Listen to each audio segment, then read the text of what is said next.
dump of Andrew Tate snitching on himself. Now, the guy had his own pimping hose degree, the PhD course, alright? You know pimping is illegal, right?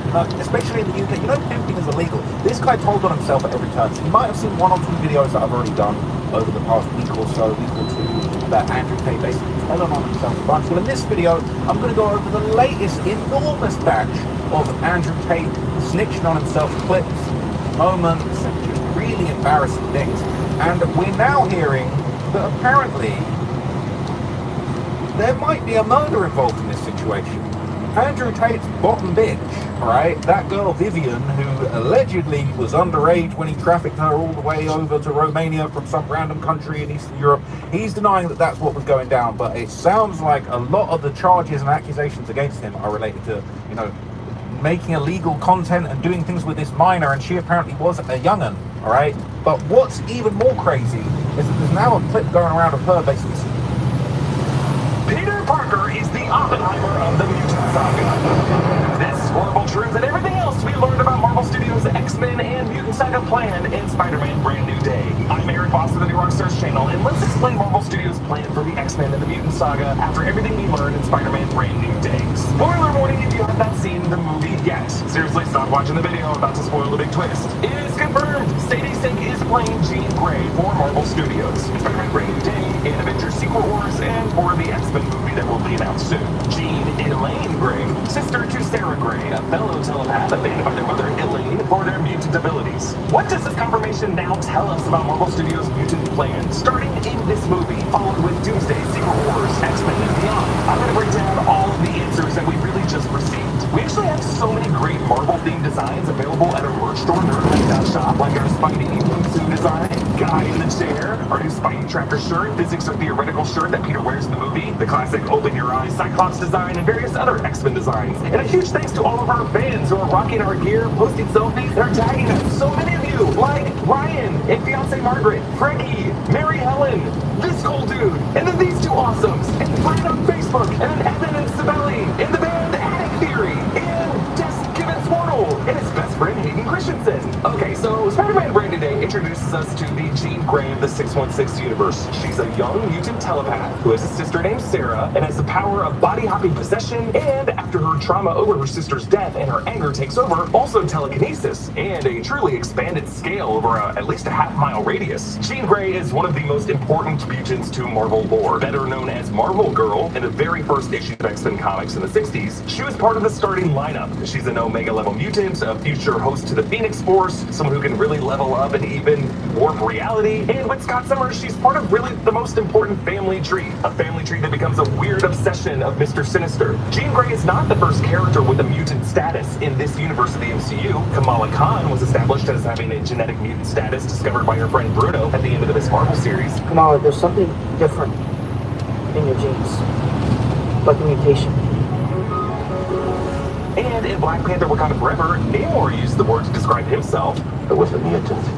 And it was important because Namor the Submariner was the earliest character in Marvel Comics lore to be described as a mutant back in the Timely Comics era. And also in that Wakanda Forever movie, Namor interestingly attributed certain qualities to that mutant status. I could swim in the sky and age slower.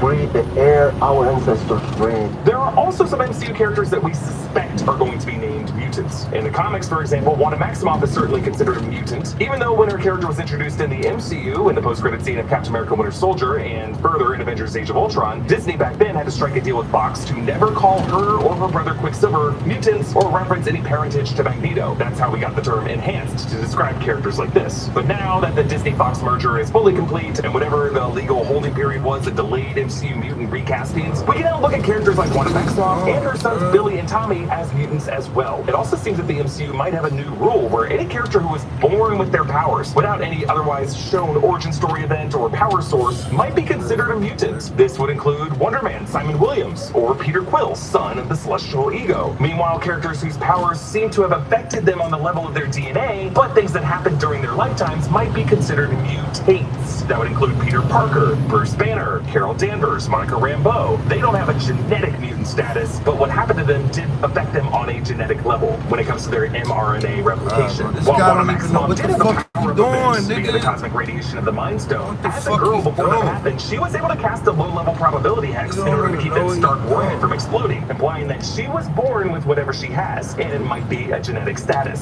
Sadie Sink being revealed as Jean Grey in this movie is now, in retrospect, 100% why Kevin Feige and Marvel Studios made no announcements about their X-Men film or Mutant Saga plans at Hall H at San Diego Comic-Con. They didn't want to spoil this twist in the movie. They really left that for Steve Lacy. But now that we know it, we can assume Marvel Studios has plans to announce further details about the X-Men film at D23 on August 14th. I will be in the room for those announcements, and New Rockstars is going to be live streaming all the big news that Friday evening, so mark your calendars. So far, here is what we know. Samara Weaving was confirmed by Deadline to be playing Emma Frost. Shout out to everybody in the stream. Welcome in, guys. If you guys are new to the stream, you guys can double tap the screen. It helps out tremendously. I hope everybody's having a fantastic Tuesday morning. Might be afternoon for some of y'all. Talks with X-Men director Jay Schreier about playing some part in this film, and that she loves the character Mystique. Actually, here are her exact words. How was your meeting with Jake Schreier for X-Men? Well, I've been taking a lot of meetings since like Obsession has come out, and that's been really nice because you get to meet people and you get to ask questions. And I thought what he brought to Thunderbolts was what I used to love about Marvel, was like character driven and really. And so the whole time I just couldn't stop yapping about how much I appreciated what he had brought to Marvel. And that's kind of like the luxury that I have right now, meeting all of these different types of people.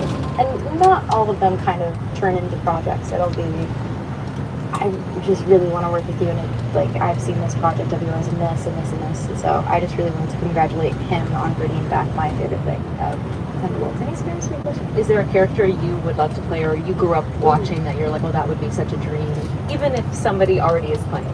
Oh, I mean, Mystique has always been super cool. There have been some other rumors that Charles Melton and Kaylee Spaney have been in talks to play Hank McCoy Beast and Rogue, respectively. Those rumors might just be coming from the fact that those two actors just appeared in season 2 of Beat on Netflix, a series written by Lisa Jin and Joanna Kahlo, who are currently writing the new X-Men film draft. And the movie's director, Jake Schreier, directed a lot of those episodes. Movie commentator and friend of the channel, John Roca, shared a rumor that Cooper Hoffman, son of Lucina Hoffman, great actor who starred in a long walk alongside the black character Dean Johnson, is in talks to play the new Scott Summers Cyclops. There are also rumors that Adam Driver was approached to play a role in the new saga, perhaps the villain included in the black character Dean Johnson is in talks to play the new Scott Summers Cyclops. There are also rumors that Adam Driver was approached to play a role in the new saga, perhaps the villain Mr. Sinister, but Kevin Feige said that Adam Driver was passed on everything they talked to him about. Adam Driver, are we getting close to getting him on board? It's no secret we'd like to, but it's a tradition to deal with him, and then that's a long-lived tradition. We know that after a big movie like Spider-Man Brand New Day comes out and you want answers, you come to New Rockstar because you know you can trust us. Trusting the sources you get your news from is important, but it's not always so easy. That's why we like Straight Arrow. With Straight Arrow, it's easy to kickstart your weekday mornings with fact-driven news or dive deep into topics that matter to you. They are the best source on fact for getting multimedia bias. Register to become a member between now and the launch of Straight Arrow premium subscription and receive discount code via email. Download the Straight Arrow app.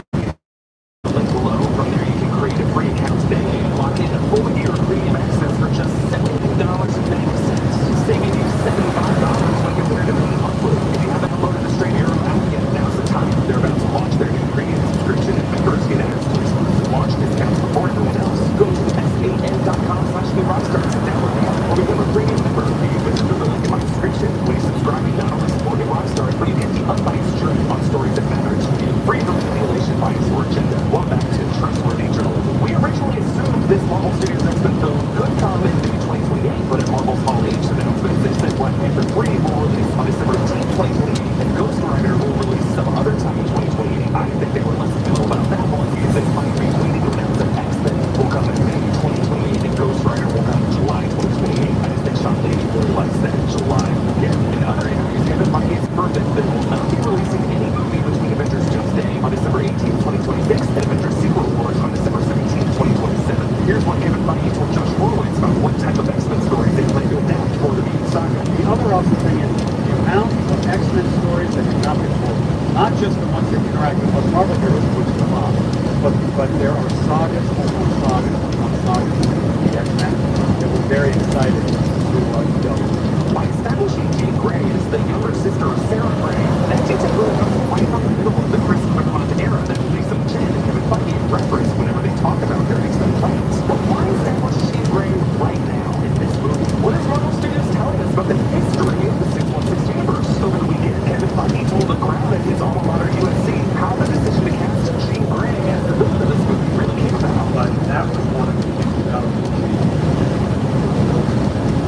one person was bad guy, another person was bad guy. Then a version essentially of this that a very strict person. And it just wasn't that like for this character and this character but and knowing that all of the journeys here going on as a whole conversation starting to see young very similar to Peter and are kind of mentoring and seeing that a young person did not have see a young person who has power when things happen. They didn't have anybody to and that is what led towards this movie, right? Before Xavier finds something special as X-Men, does that sister, and that is what really came together. And then, I'm pretty sure it was all. What about Xavier? You know, like, and that was Thank you to the USC students who recorded this. So from this, Kevin Feige explains that Jean Grey was not the original villain of the movie's plot structure. It was somewhat obscure, maybe like unword. But through all of these development conversations, they wanted their first MCU X-Men member to be around Peter Parker's age and to be very dangerous and very much in need of mentorship. By the way, Emily Vaughn, she played one of the apprentices in the Secret Sanctorum in Spider-Man No Way Home. At the end of Brand New Day, Jean Grey is on a bus headed north somewhere. We were thinking it could be River Valley, Westchester County, where Charles Xavier's estate would be. But that would mean that this universe already has a Professor Charles Xavier in it. Maybe already has a mutant academy. Which might also mean that we have an Magneto and other old era mutants in it. If that's true, where the hell have they been in these stories that we've seen? Well, I think the idea would be that these mutants might exist in this history, but the older ones are not yet organized into groups and alignments that we open for. Like they might just be isolated, scattered. Maybe not all of their abilities have expressed themselves yet. I think most of them will have dormant powers that come from X genes, but until the recent history of the MCU have not yet been activated. But here's the thing about genetic mutants that people have told us. They age slowly. If that's true for all mutants in the MCU, we have some mutants who were born in the early 20th century of the MCU history. Mutants like Eric Lensher, who survived Auschwitz and continued to age slowly so that they would now look between the ages 50 and 60. What we would really need then is a recent trigger. That recent trigger for genetic mutant Kamala Khan was the cosmic radiation released by the Dangle that she inherited from her great-grandmother, the light from the North Dimension that ancestor came from. That was the trigger for Kamala. For other mutants, it could just be puberty timed with universe-wide releases of cosmic radiation, like Thanos snapping of the Infinity Stones, or rather the moment Hulk snapped them, or when Tony Stark snapped them. I mean, after all, Brand New Day seemed to suggest that Bruce Banner was the Albert Einstein analog to Peter Parker's J. Robert Oppenheimer when it comes to the invention of mutant inhibitor technology. I mean, I would love it if either Bruce or Tony were the ones responsible for the event that awakened all of the dormant mutants in this universe. But either way, the MCU, as it is Friday the 2nd, is kind of in a scary place when it comes to that mutant inhibitor technology. The integrated proves that the ability is still missing in its experimentation. It's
either cameo worlds of past Marvel franchises like the Raimiverse, or hypothetical blended worlds like Hydra World and Solid Multiverse Madness, where Steve is Captain Hydra, or a new Xandar where Lulu is the Agents, or in a Renaissance Village, Renaissance concept art. But if seeing Space Gene Grey comes from this Earth 616, I think Marvel Studios is going to want all other X-Men to come from Earth 616 too. So yeah, where have they been? Well, they're not just living with profile.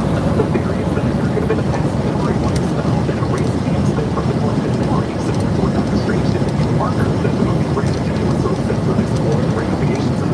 Maybe there was some history in the 1960s of the 616 universe where there was a Charles Xavier and a Magneto and a first-class era, and then something happened where the ancient one or the realities were erased from the public memory. But if that happened, will X genes would still exist, and then have to find their way to society feeling like they know others, like Jean and her sister did. I mean, this is a detail that I viewed as a throwaway detail, but She-Hulk did include a headline to a man with metal claws somewhere in the MCU fighting Mars. I mean, we're going to take that as like religious fact. The Wolverine is somewhere out there in the 616 universe, but if a memory-like spell explanation is too confusing, I get it.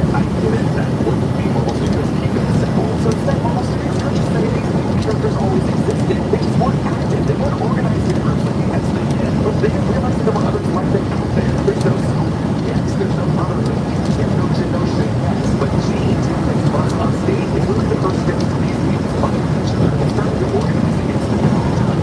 So why is Marvel Studios introducing Jean now, right before Tuesday and Secret Wars, when those movies will focus on other older era X-Men from Fox films? I think Marvel wants to send off that era with a firm goodbye, but I do think they want to leave us with the promise that after these crossover events get resolved, there will be some universe that looks somewhat like the 616 universe that we still know and love, with homegrown mutants in it, waiting to pick up the pieces of the franchise. After all these interviews, it is clear Kevin Feige does not want Secret Wars to be a complete 100% reboot, because there's too many lingering plot threads that Marvel Studios remains invested in, especially now that they've confirmed that T'Challa's lineage with Prince T'Challa will continue into the future after Secret Wars. Florence Pugh is a star, and Yelena Belova to be a faceless franchise. So we'll get their date back to 1995 of the 616 history, and they still want to work with Tom Holland's Peter Parker, including everything that he went through dating back to Iron Man 2. He is now kind of the elder statesman Tony Stark figure, who really should regret his Oppenheimer-esque role for inventing mutant inhibitor collars. But also, the good news of this is, if Marvel isn't going to reboot the universe 100% after Secret Wars, saying they're sticking with homegrown mutants in the 616 universe makes it possible now that Elizabeth Olsen's Wanda Maximoff could return as the Scarlet Witch of this universe during the Mutant Saga. She should always be our mother, and whether or not Marvel Studios would decide to go with the Peppery White plan or they were always here plan. Either way, we would be perfectly set up for a true House of M events where Wanda could warp reality into an alternate universe where mutants die exciting. Comment down below with your thoughts, hopes, and ideas for the Mutant Saga. And a special thanks to our upgrade subscribers, Ethan Chesters, for supporting us at the executive producer level. Thanks, Ethan. And you can get all of our explicit bonus content by clicking the link in the description below or going to underground.supercast.com. Big thanks to Studio Tech Brian Kim, new research editor Justin Stephen Harden, and Real, and all of our supporting editors for their work on this video. Hit that subscribe button. Thanks for watching, and I'll see you next time. Bye.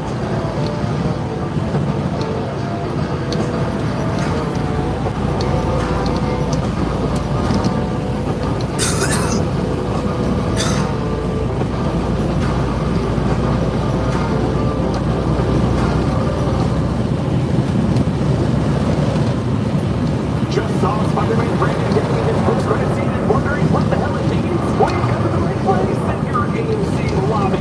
Yes, I can see you through your phone. I'm there. 70,000 fleeing their homes as wildfires burn out of control out west. Flames ripping through communities, at least 700 homes and buildings destroyed. Cars burned out, neighborhoods burned off the map. This homeowner filming the inferno, torching his house. The race right now to stop the flames. The first report of death just announced in the lettuce-linked outbreak. So is it still spreading? And does it go beyond lettuce? What do you need to know? Seaplane crash rescue. New video from inside the cabin. Nearly a dozen on board as it slammed into a dock. How everyone got out alive. The major move from Todd Blanche to clear a hurdle towards his nomination. And why President Trump is slamming the U.S. Attorney in D.C., Janine Pirro, for dropping that criminal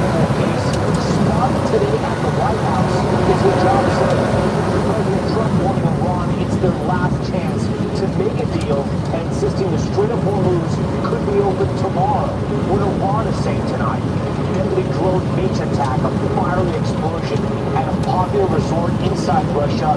Is Ukraine behind it? The hero opening fire on a mass shooter, credited with saving countless lives in that deadly in-and-out shooting. How he put his own life on the line. Tragedy on the front lines, 2 firefighting helicopters colliding midair in Greece. Hotel Wi-Fi warning how hackers are targeting free Wi-Fi at popular hotels. And there's good news tonight. 365 days of catch. The challenge that brought this father and son closer than ever.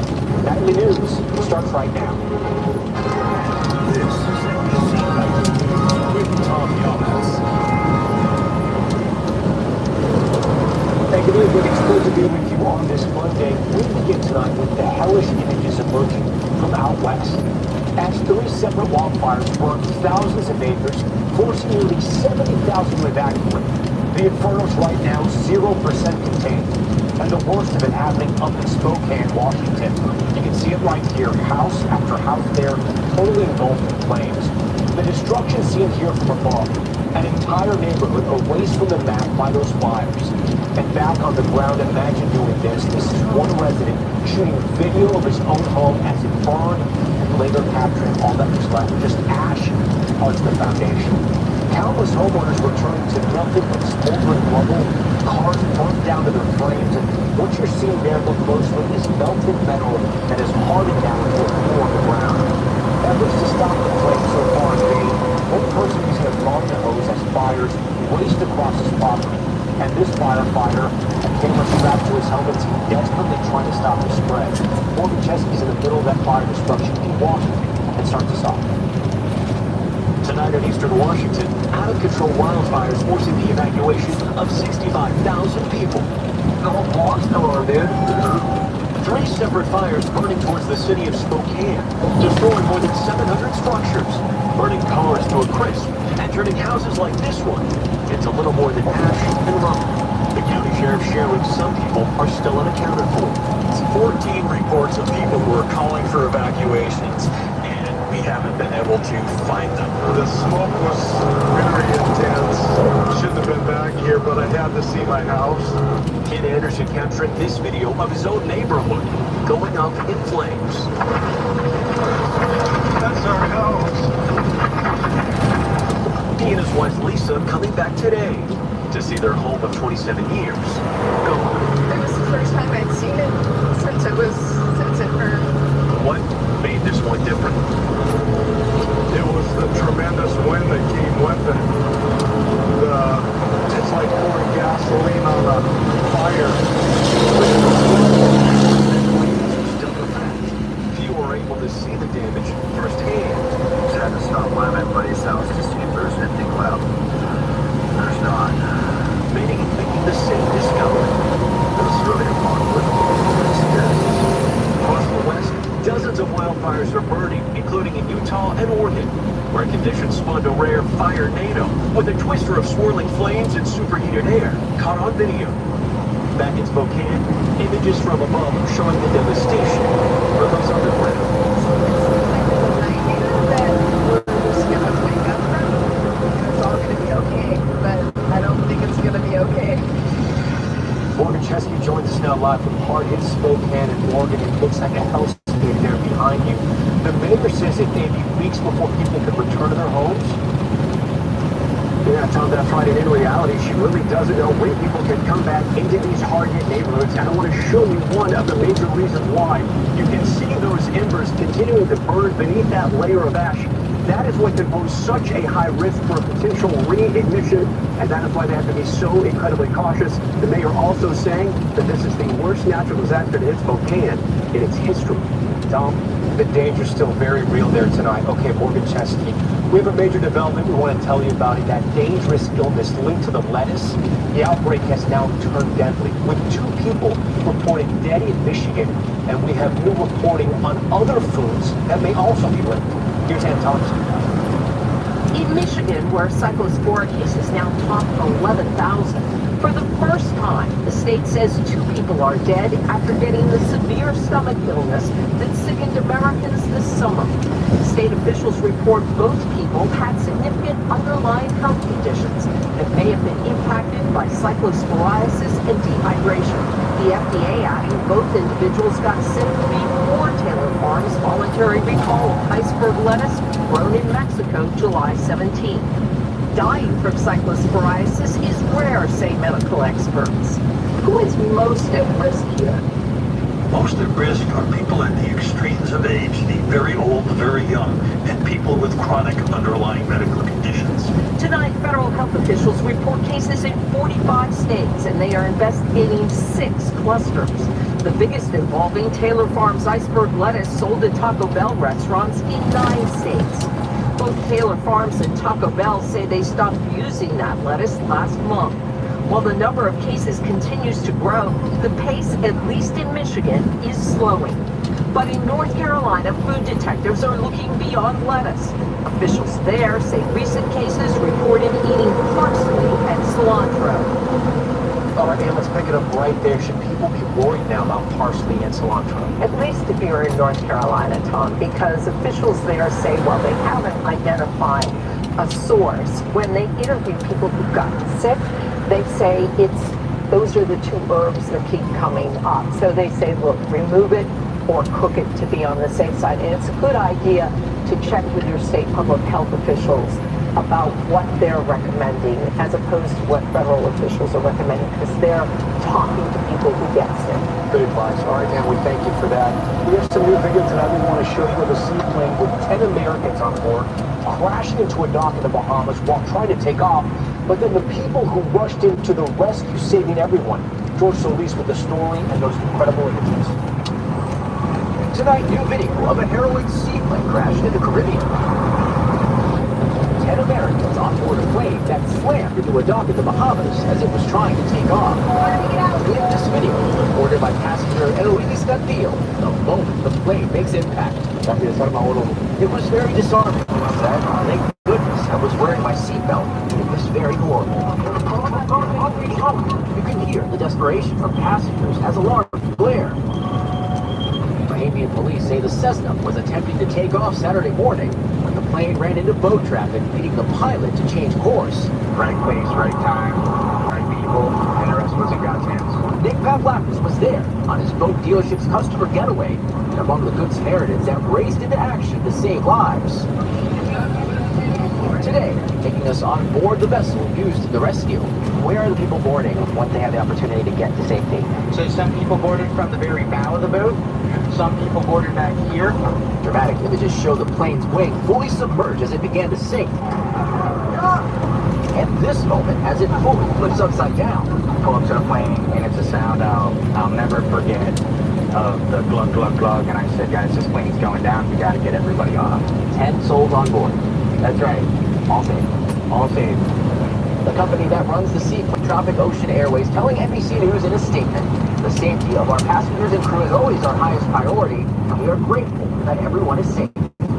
Tom? Hey, George, thank you for that. We want to head to Washington now because there may be a new attorney general soon.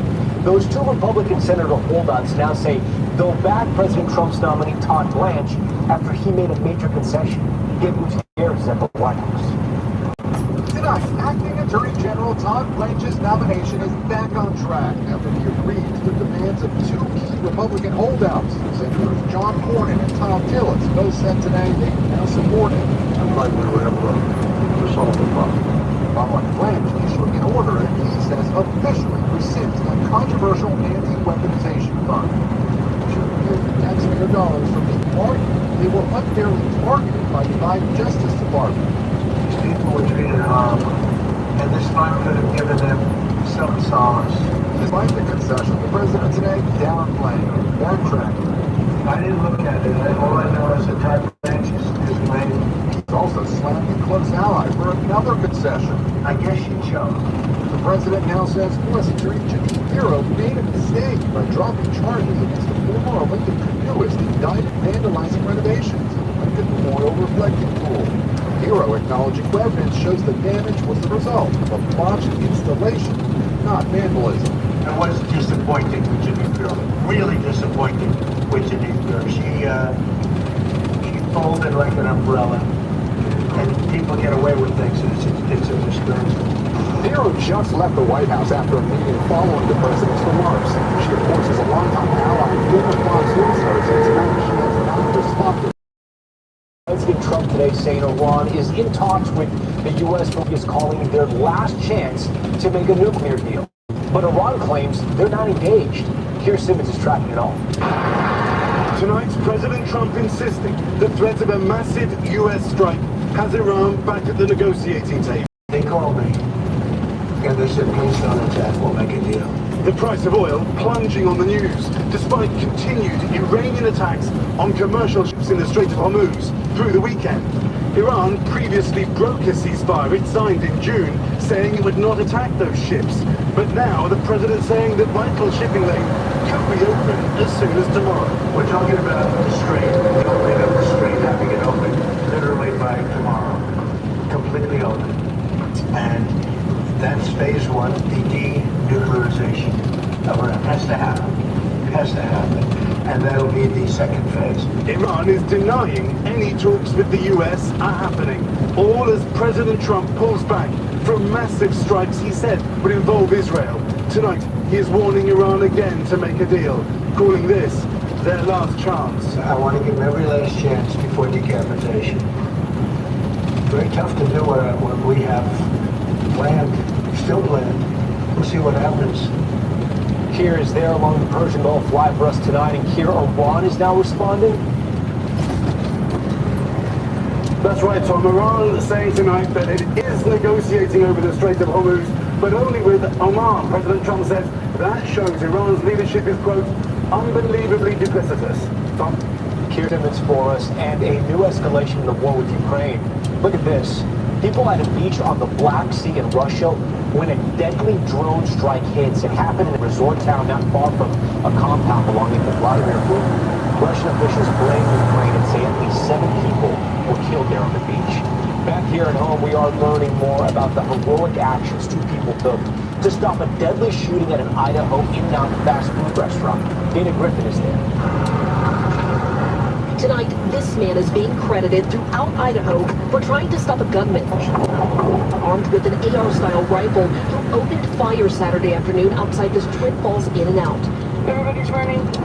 Sending people running for their lives. An off-duty trooper and the man seen here confronting the shooter in the drive-thru, now being praised for their bravery. We believe their actions helped drive the suspect away from the scene, preventing further casualties. Pretty crazy. He was standing up there without hardly any cover, quite a bit of it. 3 people were killed, including Ashley Garibay and Christopher Clonch, according to their families. A Clonch family spokesperson calling him a big giver with a huge heart. In-N-Out's owner adding, he took the precious lives of our associate and customers, innocent people who never saw it coming. 7 others were injured, including taxi driver Terry Dudley, shot while charging his car in a nearby parking lot. It's a miracle that Terry's alive. The man was definitely aiming to take his life. His son Michael sharing an update on his father's condition. He's in pretty rough shape, but, you know, it's to be expected. But they're doing everything they can. Police say the 24-year-old suspect died from a self-inflicted wound. Just 9 days after welcoming its first customers, this In-N-Out is now shuttered, a somber reminder of the lives forever changed here. Tom? Dana Griffin on the scene there. Dana, thank you. When we return in 60 seconds, wildfire battle disaster, 2 firefighting helicopters colliding midair. We're back now with a deadly disaster out of Greece. 2 firefighting helicopters colliding while responding to a giant blaze west of Athens. Fire officials say 2 people on board 1 chopper were killed and 2 men on the other chopper somehow survived. Also tonight, Microsoft warning of a hacking scheme targeting hotel Wi-Fi networks. The company says a Russian-backed group is stealing personal data from devices connected to those guest networks using fake software updates and sign-in pages that look like these screenshots you see here. Microsoft says the best way to avoid the hacks is to use a MiFi and avoid clicking on pop-up requests. And fears are mounting Major League Baseball could stop next season because of a strike. All of this as the Los Angeles Dodgers just pulled off a monster trade, picking up 2 pitchers, including superstar Tarek Skubal from the Tigers. It has some baseball fans crying foul and adds the looming fight over how much teams can spend as clubs with the most money are dominating. When we come back tonight, a father and son and the backyard family tradition inspiring us all to wear more gloves. That's next.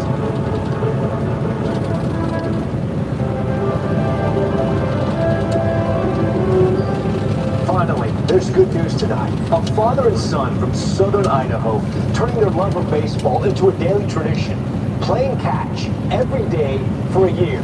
And guess what? They just hit number 365. Oh, that was a good line. Like a lot of fathers and sons, Reed McCashlin and his 10-year-old boy Colby love to throw a ball around.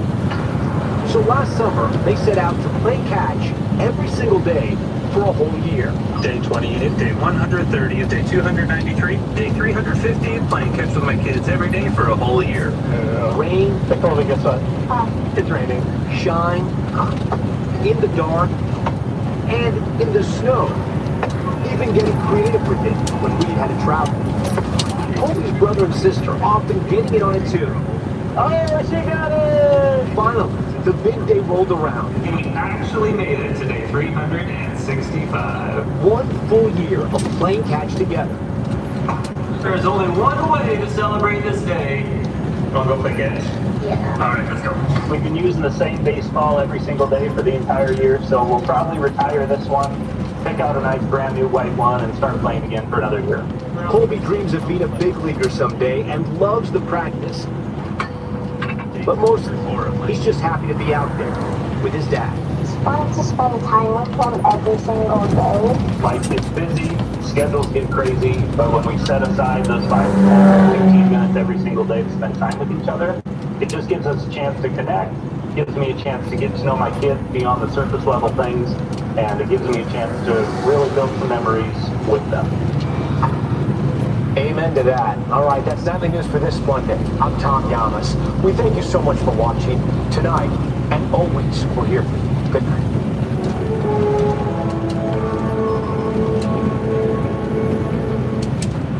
We thank you for watching, and remember, stay updated on breaking news and top stories on the NBC News app, or watch live on our YouTube channel.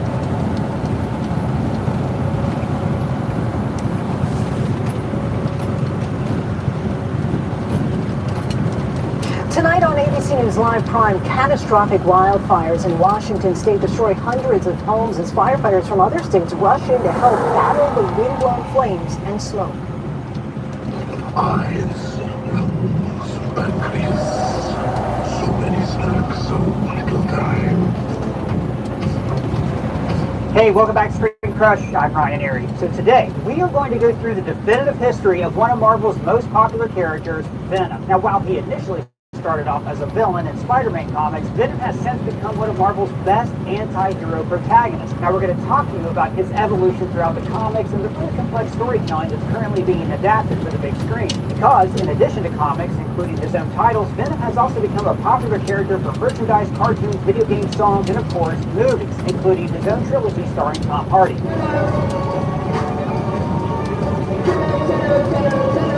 And we're also going to talk with several of the artists who shaped who Venom is, including Ryan Stegman, Mark Bagley, and the Todd McFarlane. But let's start at the very beginning, when Venom first appeared in comics before he was even Venom, but rather a mysterious new suit for Spider-Man. So the idea of a gritty black costume with enhanced powers for Peter Parker originally did not come from Stan Lee or any of Marvel's writers and editors. Instead, it came from a fan of the comics named Randy Schuller, who entered a competition for aspiring Marvel writers and artists. So this was way back in 1982, and Randy pitched the idea that the Wasp and Reed Richards would create a new Spider-Man costume using the same technology the Fantastic Four uses to mimic their powers. You know, so when Sue Storm turns invisible, her clothes do too, or when the Human Torch flames on, his pants don't catch fire. Now, Randy also envisioned this new suit to enhance Spidey's powers, giving him extra grip to walls. Now, notably, he saw the suit as jet black to give Spider-Man more stealth, although he imagined the spider emblem on the chest to be blood red. Now, Marvel liked the general idea that Randy Schuller had and bought the concept, which would eventually evolve into the Venom that we all know and love. And they bought this for a whopping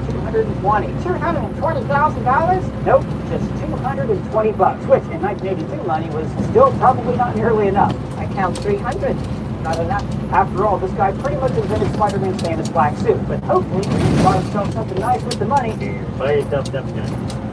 And he could be happy that his idea brought so many fans so much joy. Now, of course, Marvel used Randy's idea as a starting point. The idea grew from there. For starters, they changed the blood red emblem to white, possibly to make it stand out from Spider-Woman's new costume at the time, which went very heavy on the red. Under Marvel editor Tim Shooter, who purchased the concept, artist Mike Zeck and Rick Leonardi designed the original black costume for Spidey. Now, we should also note that several Marvel characters' uniforms were getting redesigns at this time, such as Iron Man's silver and red suit. This is in part because former Marvel artists like Jack Kirby began the process of suing Marvel for rights to these characters. So Marvel wanted to change the original design so artists didn't necessarily come after them and try to claim copyright ownership of Spider-Man. Now, another key concept of the black costume was that it was not fabric at all, but instead a self-repairing organic material. Now, surprisingly, this idea was created by legendary comic writer John Byrne, not for Spider-Man, but for a different Marvel superhero, Iron Fist. Byrne wanted to introduce this idea so that it wouldn't be weird that every time you saw Iron Fist after a fight, his costume was suddenly good as new. This new black suit was finally introduced in 1984 during Marvel's first major crossover event, Secret Wars. While fighting in Battle World with the other major Marvel heroes, Spidey finds a black glob that attaches to him and replaces his traditional suit. So in addition to being able to repair itself, the suit had some other cool powers, such as the ability to look like regular clothes when Spider-Man would walk around as Peter Parker, and the ability to organically create webs rather than rely on web shooters. Like, does it just come out of your wrists,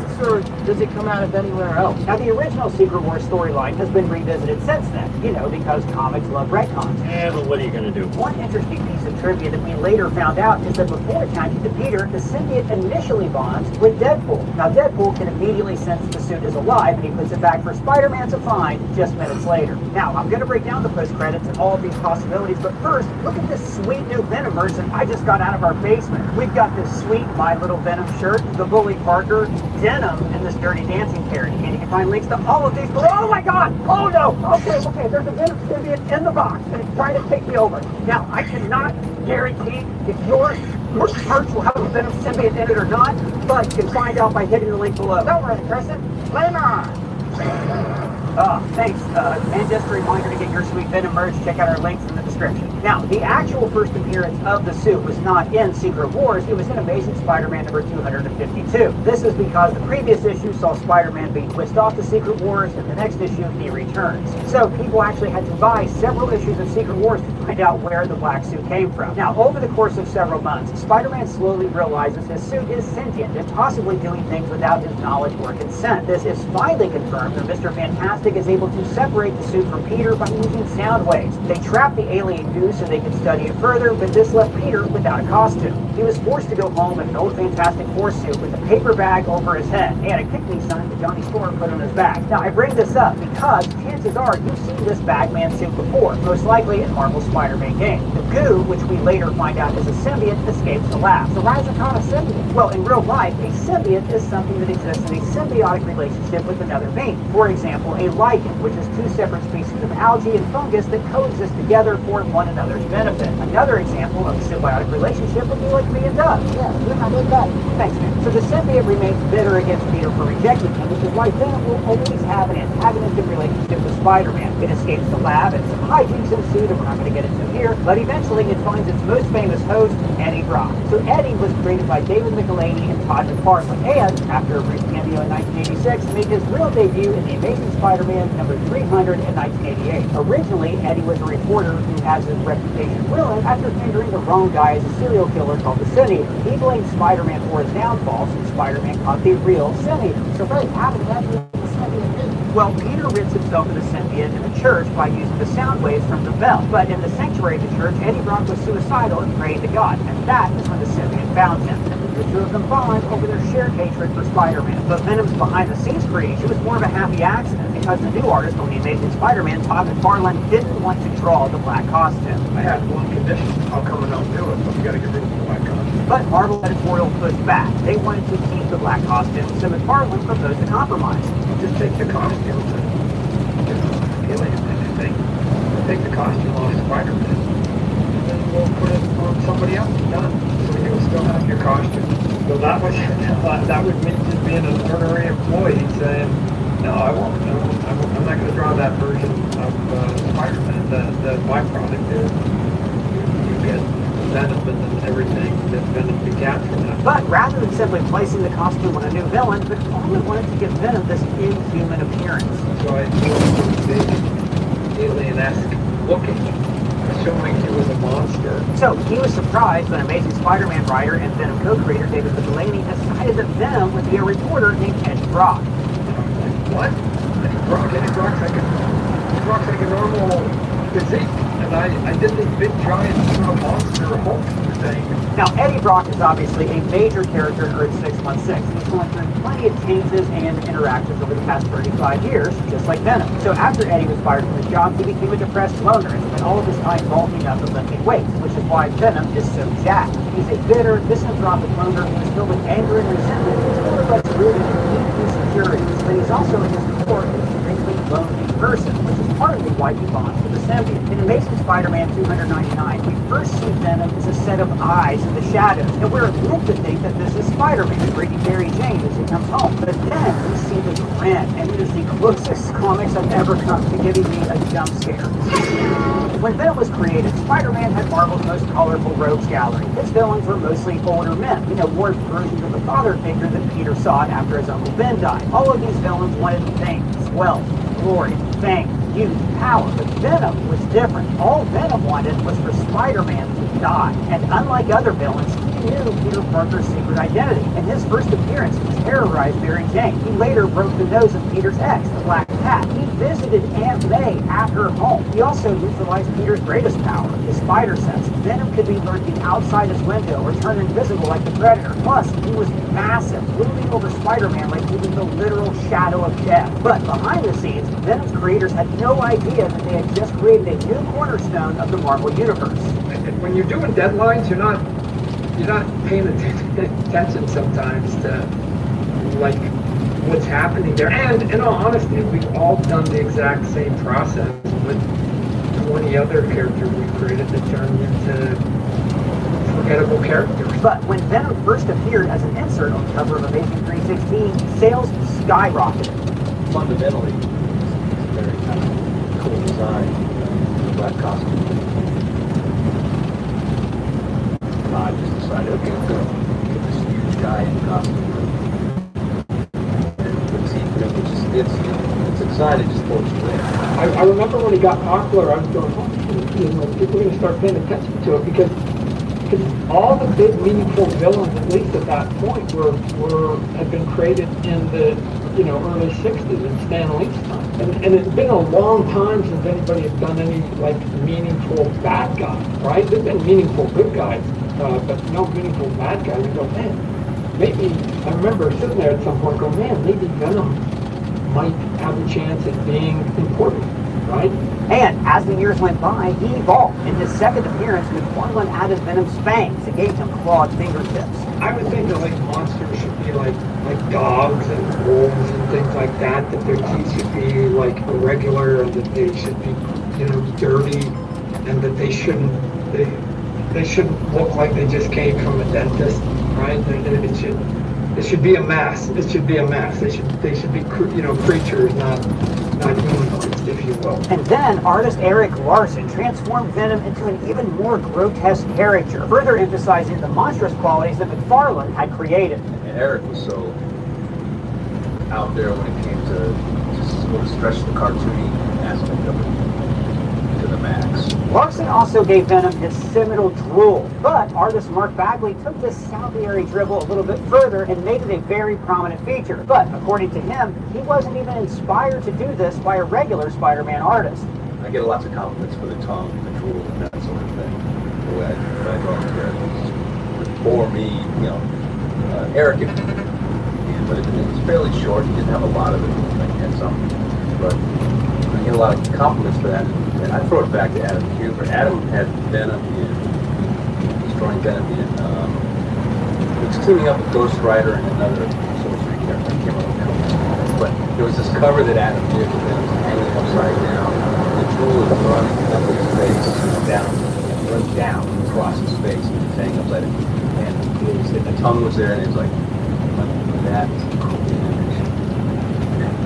something like that. And so that's kind of where, that's when I started really kind of, throwing a lot of drool and a lot of tongue and all that stuff. Now, in the early years, Venom only appeared about once every year, and every single time you felt like Spider-Man was in mortal danger. He did everything Spidey did, but bigger and meaner. Anything you can do, I can do better. But Venom refused to harm anybody besides Peter Parker. He didn't harm Mary Jane or the people he thought were Peter Parker's parents. He always had a warped moral code that future writers would exploit, add layers to this character. For years, he was strictly a villain, an antagonist for Spider-Man. When Eddie and the symbiote combine, it looks like a much bigger, nastier version of Spider-Man in the black suit. Now remember, this is the late 80s and early 90s, when big, huge muscles were like really in style in comic books. Visually, part of the reason for making him big and bulky was that the vast majority of the people that Spider-Man villains that have come up against him were kind of humanoid, body shaped, right? They were sort of built like you and I, and with flamboyant costumes and power. To me, in its simplest form, that was Spider-Man, and this was Venom. Right? They weren't the same shape. The sheer size of Venom meant that he always felt like an existential threat to Spider-Man. Now, Mark Bagley is my favorite Spider-Man artist of all time, and it was a huge honor to get to talk to him about Venom because he was one of the very early artists for Venom. Now, Mark Bagley and David Michelinie also created the seminal series Venom Lethal Protector, which is where Venom really comes into his own. But we'll talk about that later on. Now, Mark and David also created the second most famous symbiote in the Marvel Universe, Carnage. So we're going to get to Carnage and Lethal Protector in a bit, but first, let's get back to Eddie's relationship with the symbiote. It's really the core of who Venom is and why he's so consistently popular. Having Todd start off with him, Todd was at maybe the peak of his popularity at the time, or getting there anyway. And so that gave Venom, made him a household name practically, especially in comic book business immediately. Now, Eddie's definitely got his soft spots, though. He's not necessarily a bad guy. Now, of course, we don't find out about this right away. Eddie has evolved as a character over years of comic storytelling. Now, at first, he was mostly seen as a dark mirror version of Spider-Man. Basically, black suit Spider-Man on steroids. And he was strictly a villain, an antagonist for the webhead. But then along came another supervillain, one that would make Venom almost look cuddly. Taserface. Your name is... It's Taserface? No, not Taserface. Carnage. Carnage is another symbiote villain who is pure malevolence. In fact, he was partly created because, as Venom became more and more popular with fans, it became clear that Venom couldn't do all the big, bad, evil stuff that would turn people off. Carnage, however, do all that evil stuff and more. And then all of a sudden, like, they got so popular that they turned him into kind of a quasi-good guy, right? Which, I don't know. It wouldn't have been the way. I don't know. Carnage is the offspring of Venom. Now, don't worry, we'll get to how the symbiotes reproduce in a bit. Now, when the Venom symbiote broke Eddie Brock out of prison, it left its offspring behind. So this new symbiote attaches itself to Eddie Brock's cellmate, Cletus Cassidy. He's a serious, and he fundamentally still good. He's got no sense of moral, and he's a sociopath. Now, Cassidy had such strong willpower that, rather than bond with the symbiote, he dominated it and used it as a weapon. You can even see this dynamic in the way he speaks. Venom and Eddie always use the pronoun we, whereas Carnage says I. You are Borg. No, I am you. And Carnage is powerful. He quickly becomes one of the toughest villains in Spider-Man's Rogues Gallery. He also looks different than Venom, who mostly has a cohesive muscular form despite being made of goo. Carnage, on the other hand, is more amorphous, which makes sense given the original name that Mark and David had in mind when they created the character. Time is going to be called chaos, and it's just going to be this out-of-control force of evil, and make Eddie Brock look like almost, he didn't say this, I don't think, but make Eddie Brock look like a good guy. First sketch I came up with, which I think I have, I did the Fibonacci Man, is that what's called, the guy with his arms out and the legs out. I basically had the red coming from his chest, like his chest was basically red tendrils coming out from there, down his legs and up to his face. And I sent the sketch in, and I think Danny Fingeroth called me and said, "No, can't do this. It looks like a shotgun in his chest." So I went, "Okay, can't do that." So that's when I kind of came with the idea of just swirling right to the body, which made him a lot more difficult to draw when it came to two-dimensionality, three-dimensionality, because swirls and things like that, unless they're done right, will flap the shit out of the body. You know, so it's made it difficult to draw well. Now, Carnage is an incredibly important character in Venom's story. By showing what true evil looks like, it allowed Venom to start transitioning from villain to anti-hero. This basically came to pass in 1993, which saw the publication of both the seminal comic Lethal Protector, which was Venom's first solo series, and the massive crossover event Maximum Carnage. I thought, man, it's a pretty good trick to take this character who's, you know, a killer and vicious and yada yada. And turn it into a quasi good guy. You know, I mean, people were freaked out when Spidey shook Venom's hand in that one issue. You know, and how can you do that? So, you know, it's the worst thing Spidey's ever done, except maybe, you know, sign on to Mephisto. So in Maximum Carnage, Venom actually allies himself with Spider-Man to stop Carnage. It was a brilliant move because fans now got to keep Venom without him becoming too evil to root for, while also getting this brand new supervillain who was unlike anything they'd seen before. I think he appeals to a lot of people just on the basic, just, God, he's a badass level, you know. I mean, I couldn't tell you how many times I had people ask me this. In the first issue, he shows up, or second issue, I don't remember. But he tosses a baby off a balcony, you know, and Venom and Spidey both jump out and save the baby, and then turns up Venom and saves him. But I've had people, a lot of people ask me to sign that panel or sign that page, because I just thought that was so cool, because it was so out there. You know, it's kind of very, you know, it's very metal. Now, Venom is no Spider-Man, but he also has a moral code, and for the most part, he will not harm the innocent. He'll even go out of his way to protect innocent people, like when Carnage threw the baby. And we see this moral conscience start to emerge throughout the 6 issues of Lethal Protector, which ran right before Maximum Carnage. The series was one of the most consequential moments in Venom's history, when Marvel Comics began to transition Eddie Brock from an annually appearing Spider-Man villain and into a recurring monthly hero. He would step out from Spider-Man's shadow and no longer simply be the Dark Mirror of Spider-Man. He is sort of the Dark Mirror in the fact that, you know, he's a vicious killer and doesn't worry about the consequences of what he does. And you know, Peter's got the whole "with great power comes great responsibility" thing, which I don't think Eddie Brock really had up until later on. Even when we started Lethal Protector, he was still, you know, not too squeamish about squashing, you know, collateral damage. The story begins after Spider-Man and Venom come to an uneasy truce, where Venom promises to stop committing crimes and moves from New York to San Francisco. Whatever happened to you? In Lethal Protector, the Life Foundation extracts seeds from Venom to create 5 offspring symbiotes: Riot, Phage, Lasher, Agony, and Scream. Ooh, ice cream bill. No scream bill.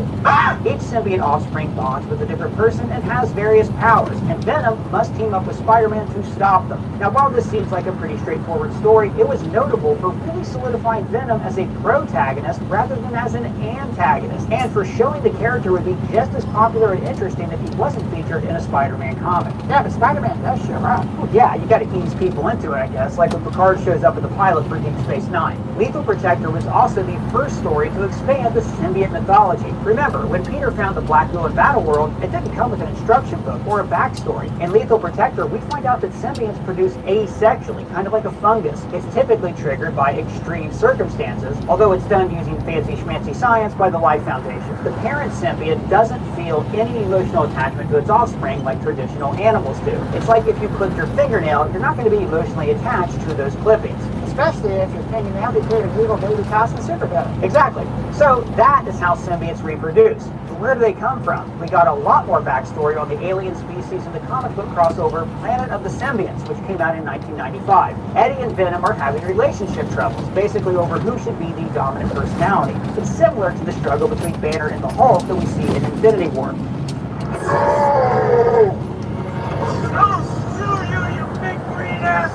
Eddie breaks up with Venom, who is so upset that he unleashes a powerful telepathic scream. Yeah, I've been there, man. Like when they cancel, bro. Yeah, I know, that sucks. So this scream attracts a spaceship of symbiotes to Earth, who then invade the planet, taking over randoms and wreaking havoc. Now, eventually, we find out that they plan to enslave the Earth, just as they've done with countless other planets. Now, here we learn that the symbionts are an alien race that take over host bodies across the universe because it's the only way they can feel emotion, and they form a collective hive mind. Now, the symbionts typically consume the host body and control it as a full-on parasite. Now, this is a great story development because it makes Venom unique. The Venom symbiont actually prefers to bond with its host rather than to conquer it. Venom originally came from this same pool of symbionts in its 998th generation. The other symbionts deemed it insane because it didn't want to use up its host, which is why they imprisoned it on Battle World so that it would not infect their species with his can't we all just get along attitude. So this not only makes Venom stand out as a character, but also fleshes him out and shows just how important his relationship to Eddie Brock is.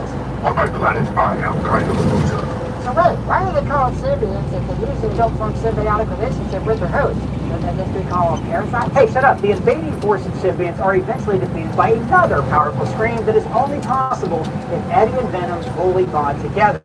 Now, this is a pivotal moment for the character and represents the two of them finally coming to terms with one another.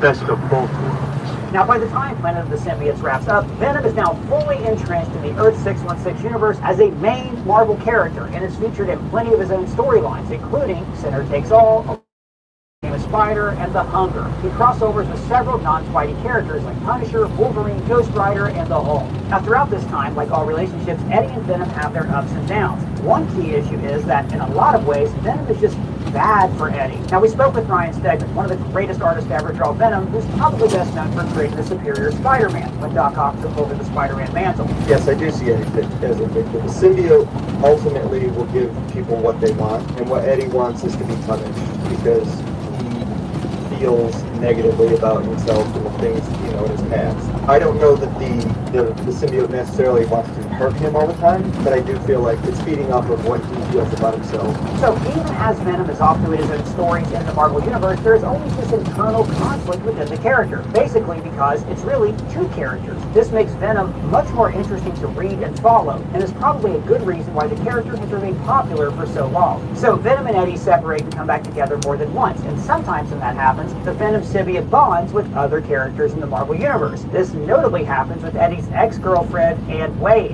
who then becomes She-Venom in a dark turn and eventually dies by suicide after being traumatized by her She-Venom experience. Now, years later, we find out in a flashback that actually before that happened, she became pregnant with Eddie's son, who is also descended from the Venom symbiote. Eddie eventually finds out about his son, Dylan, and then Dylan bonds with his paternal symbiote, becomes the new Venom for a while. But again, that happens later on, so don't worry about it for now. The Venom symbiote has also bonded with Matt Gargan, aka the Scorpion, who then joined the Dark Avengers. He bonded with Flash Thompson, who then joined the Secret Avengers, as well as the Thunderbolts and even the Guardians of the Galaxy. Venom has even bonded with Malekith. Who? The Dark Elf from Thor: The Dark World that wanted everything to stay dark. Oh yeah, I know. Malekith, that. Now, don't think that just because Venom was hopping from host to host that Eddie Brock was keeping to himself. At one point, Eddie was dying of cancer, which was when Venom abandoned him for Scorpion. Eddie was then healed by Martin Lee, aka Mr. Negative. Now, a side effect of Mr. Negative's powers is that he altered the remnants of the symbiote in Eddie's blood, which then merged with his white blood cells, the part of your immune system that heals you, and then this created the anti-Venom symbiote. As anti-Venom, Eddie can heal people and destroy symbiotes just by touching them. He also neutralizes Spider-Man's powers when he's near him. Anti-Venom is literally the opposite of Venom, with the colors of the suit reversed. He's immune to fire and sound damage, which are Venom's weaknesses. Anti-Venom is not malicious, and he allows Eddie to go from villain to anti-hero to just being a plain old hero. Eddie is in much more control than he ever is when he's bonded with Venom. Now, unfortunately, he is forced to part with his powers to cure the spider virus, which is like a whole other thing we don't have to get into here. And also, Flash Thompson then became anti-Venom too at a later point. Now, all this was really fun. It was a cool way to play with the Venom character and pass the symbiote to other characters in the Marvel Universe. But then in 2018, a new run of Venom comics launched. Writer Donny Cates and artist Ryan Stegman then expanded the Venom mythology in the largest way since probably Planet of the Symbiotes back in 1995. The two of them created Null, one of Marvel's most powerful supervillains, and he was the creator of the symbiote race. Now, Null is an ancient godlike entity that predates even the Celestials in the creation of the Marvel Universe. Null was literally just floating around the ancient void of nothingness until the Celestials created life. So this drove Null crazy. I mean, think about it. You've got all this peace and quiet and wide open space, and then look who moves in next door.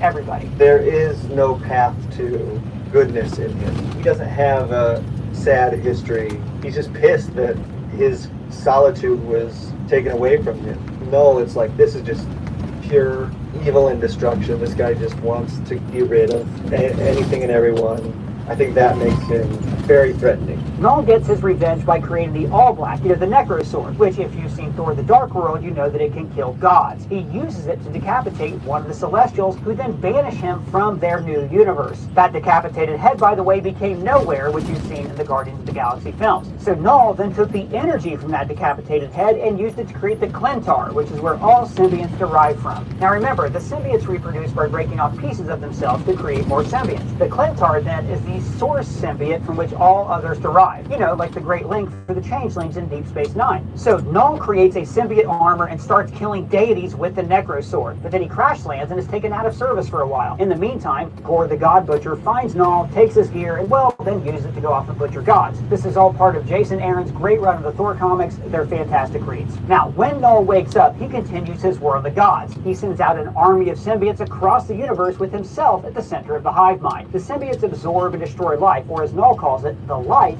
that invaded his darkness. This continues for thousands of years. During medieval times, a dragon-like symbiote attacks a Viking village in an attempt to conquer Earth. The villagers named this beast Grendel, which presumably inspires the tale of Beowulf and the really weird Robert Zemeckis movie with Crispin Glover and Angelina Jolie. Thor and the Vikings defeat Grendel, which breaks the bond between Null and the symbionts scattered across the universe. Some of the symbiotes bond with good people and become good themselves and decide to rebel against Null. They imprison him in an artificial planet made out of billions of symbionts, which they call Clintar, which means cage in symbiote-ese. Now, he remained in that cage for centuries until S.H.I.E.L.D. accidentally wakes him up during the Vietnam War when they use pieces of the Grendel Dragon to create super soldiers. One symbiote is even temporarily bonded to Wolverine, although obviously that didn't take. Now, in Absolute Carnage, which was also penciled by Ryan Stegman, Carnage becomes more powerful than ever after bonding with a piece of Grendel. He then seeks out every Marvel character that's ever bonded with a symbiote to absorb whatever remnants they may have left. So this epic crossover involves Spider-Man, Miles Morales, Deadpool, Hulk, Iron Fist, and more, and sets up King in Black, which was also dubbed by Donny Cates and Ryan Stegman. After Venom defeats Carnage, Null finally breaks free from his prison and invades Earth, looking to restore the universe back to the darkness once and for all. So this storyline brings in the Avengers and the X-Men and even Blade, and proves that Null is a Thanos-level uber villain for the Marvel Universe. But even more than that, he is still a perfect villain for Venom specifically. If you go back to the Eddie wanting to be punished and Null wanting to punish everybody, he isn't to destroying, and he wants to get back to his quiet place, but he also wants to punish everybody. He wants to make them feel, you know, sort of the anguish that he must feel by having his life disturbed, so to speak. The story ends with Eddie also replacing Null as the center of the symbiote hive mind and as the new King in Black. With Eddie as the King in Black and the ruler of all symbiotes, his son Dylan has become the new Venom, you know, for now. And that's more or less where we are now, at least in the main Earth 616 universe. Now, of course, there are plenty of other Venom variants out there in the multiverse. Take, for example, now, Ultimate Marvel was comics that ran from 2000 to also ran alongside Earth 616. It completely rewrote and reimagined the history and characters from scratch. So the idea was that you could jump right in without needing to know decades of continuity. Now, some things in Ultimate Marvel were very similar to their Earth 616 counterparts, but a lot of things were very different. For instance, Venom. In the Ultimate Marvel universe, the Venom symbiote isn't even an alien, and all that extensive backstory with Null and the Clintar are nowhere to be found. Instead, the symbiote is a man-made biosuit invented by Eddie Brock Sr. and Richard Parker, Peter Parker's dad, and they did this to cure cancer. Ryan's take on it was that this thing was supposed to be able to cure anything that goes wrong with you by going all over your body and that sort of thing, and apparently he didn't realize it.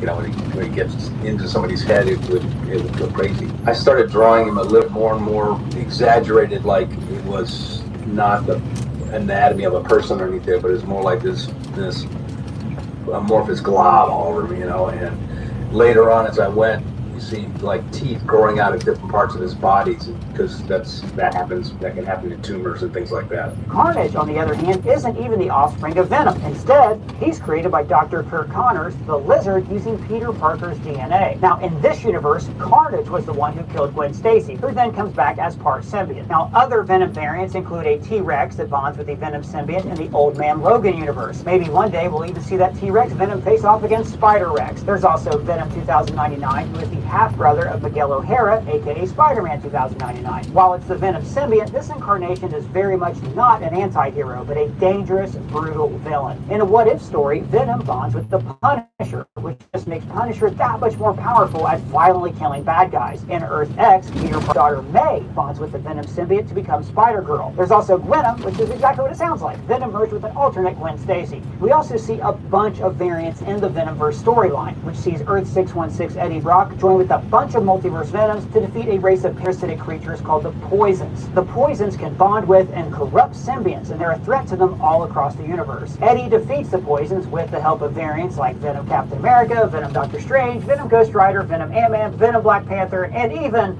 a Venom Rocket Raccoon, which has its own Funko Pop. Another variant I just have to mention is the Venom of Earth 92131. Now this is the same universe as the amazing recent series X-Men 97, and of course Spider-Man the Animated Series, which ran from 1994 to 1998. This Saturday morning cartoon was airing while Venom was at his most popular point in the comics, and it really helped solidify the character in pop culture. The opening titles to the show even ended each week with Venom's big, gross tongue. This Venom was similar to the one in the comics, and was a symbiote that bonded to Eddie Brock after Spider-Man rejected it. However, rather than finding it on Battleworld, the symbiote arrived on Earth after J. Jonah Jameson's son crash-landed a NASA space shuttle onto the George Washington Bridge. Now, since it was a TV show for kids and not a drawn-out comic storyline, the beats of Peter finding the symbiote, wearing the black suit, rejecting it, and Venom bonding with Eddie all happen a lot quicker than they do in the comics. That's funny. I give up too. I give up trying to be a friendly neighborhood Spider-Man. But this version of the character is really important because it introduced him to many Spider-Man fans who didn't even read the comics, especially younger ones.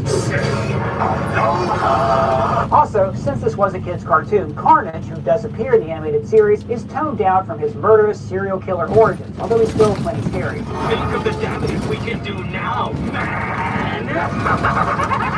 In Earth 92131, Carnage is still the offspring of Venom and still bonds to Cletus Cassidy, but the two of them are actually brought together by Baron Mordo, under orders of Dormammu. This symbiote also appears as Spider Carnage in the series finale of the animated series, and a really emotional ending. So the series finale of the cartoon famously has Madam Web bring about several different versions of Spider-Man to form a multiversal team. Spider Carnage is an alternate Peter Parker that merged with the Carnage symbiote. Now, in the end, these Spider-Men defeat Spider Carnage by showing him an alt-universe Uncle Ben who never died, who reminds him that there's still good within him. And no matter what, I love you.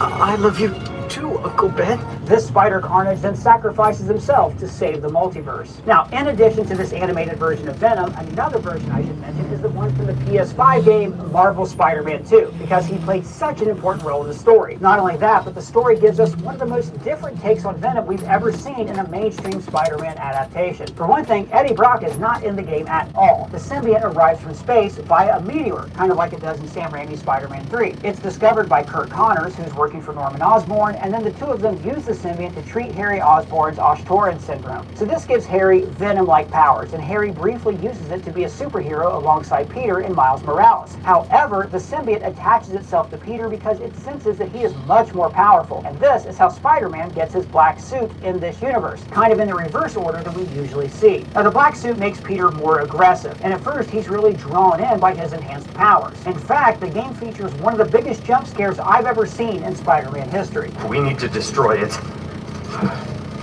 Destroy us? Eventually, though, Peter does resist the symbiote, and then it rebonds with Harry to become this universe's Venom. The game also briefly gives us its version of Scream when Venom's offspring bonds with Mary Jane. So the PlayStation game's Elseworld take on Spider-Man has been really cool over the course of 3 games, showing us a similar yet different cinematic take on the characters, similar to what the Arkham games have done for Batman. So it's kind of a bummer that we don't get to see this universe's take on Eddie Brock, but making Harry Osborn Venom makes a lot of sense. These games have a lot less time to tell the Spider-Man story than the comics or the animated series. So by condensing the Black Suit storyline with characters that already have a personal connection to Peter, namely Harry, Norman, and Kurt Connors, it's a really smart move. Now, it'll be interesting to see what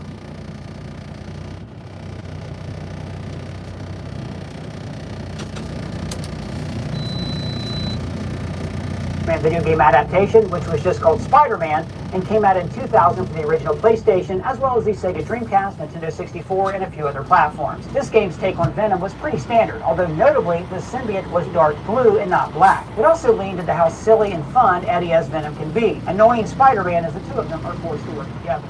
Or use his computer database. Ooh, are we gonna surf the web?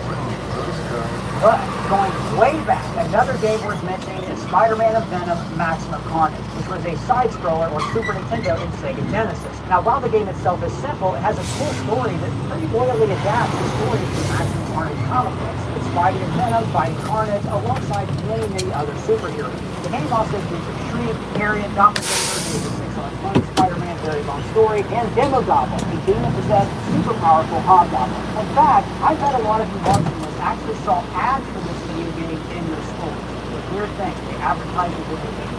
Now, the game also had a sequel that even more closely adapted Lethal Protector, but for some reason it's called Venom Spider-Man Separation Anxiety. The main reason I mention these games is that they came out in 1994 and 95, during the initial height of Venom's popularity. It showed just how quickly this character took off, getting not one, but two games just a few years after he was introduced in the comics. This also explains why many fans were chomping at the bit for a Venom adaptation on the big screen, which didn't take place until the third Spider-Man movie in 2007. However, even that didn't almost happen, as Sam Raimi, who directed the entire Tobey Maguire trilogy, wasn't all that interested in the Venom storyline. Now, Spider-Man 2 was a huge success, and is still considered one of, if not the greatest superhero movie ever made. So, like, a third film is a given. Sam Raimi and his brother Ivan wrote up a story with Sandman as the primary villain, because Raimi thought it was really cool to see on the screen visually. Yeah, it's like the opposite of a Skywalker.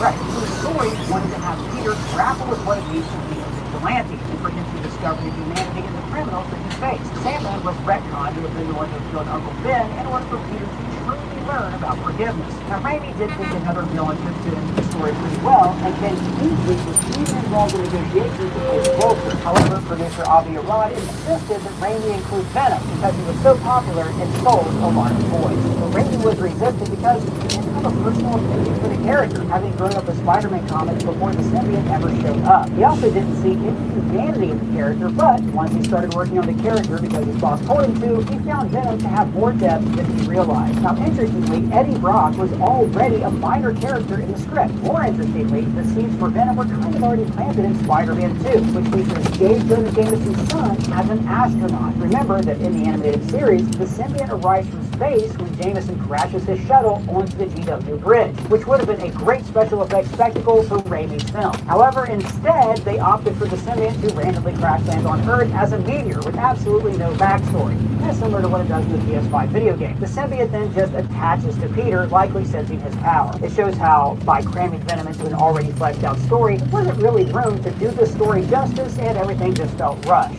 So we do get a black suit arc for Spider-Man, where Peter's behavior is corrected by the symbiote, but it barely lasts for one act of the film. It did, however, famously give us Evil Toby, which was mostly just dancing and nearly killing Harry Osborn. Eddie Brock was played by Topher Grace, and is portrayed as kind of a scuzzy tabloid photographer, a mirror version of Tobey Maguire's Peter Parker. Instead of the big love with the heart of gold that Eddie is usually depicted as, he's more smarmy and sarcastic.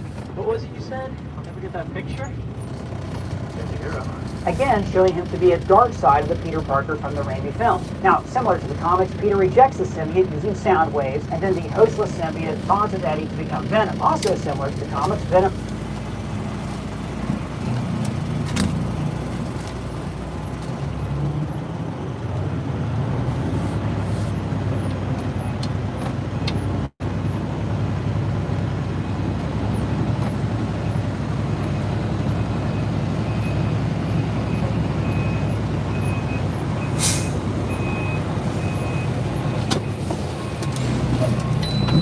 actual dark mirror of Spider-Man. Instead of a deep, growling voice, it's also more shrieky and animal-like.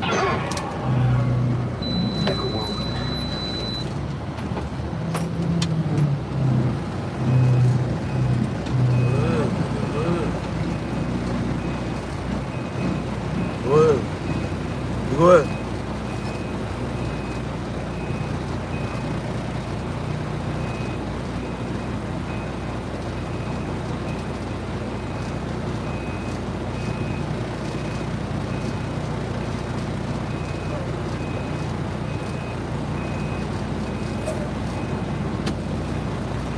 what this dude's doing, bro.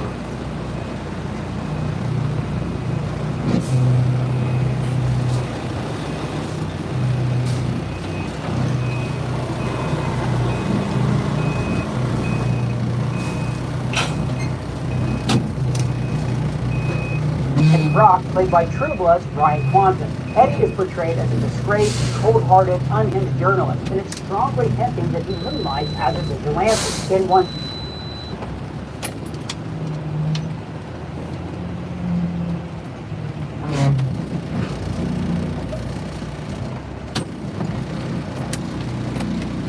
personality, although we see it uses tendrils and has a big, long tongue. And Bullseye is a cameo near the end. It's a fun little film that's worth mentioning as yet another take on this character. And that brings us to, of course, the Tom Hardy Venom film, the trilogy of Sony movies that finally put Venom front and center on the big screen. When I say finally, I mean because Marvel had been trying to make this movie happen for more than 20 years before Venom was finally released in 2018. David S. Goyer, who's written Batman Begins and Blade, had written a Venom script all the way back in 1997. It was being produced by New Line Cinema. Carnage was the villain, and Dolph Lundgren, who's already played the Punisher, was in talks to star as Eddie Brock. I mean, the guy is really huge and Bond, so I could definitely see it. But the film obviously never happened. And for a while, Sony thought about doing a spin-off Venom film with Topher Grace after Spider-Man 3. Now, this finally fell apart when Spider-Man was rebooted with Andrew Garfield. Although interest was renewed in the Venom film after the Amazing Spider-Man started to perform well. Now, at one point, big fan director Robert Siegel and Chronicle director Josh Trank pitched an R-rated film in the vein of Jim Carrey's The Mask.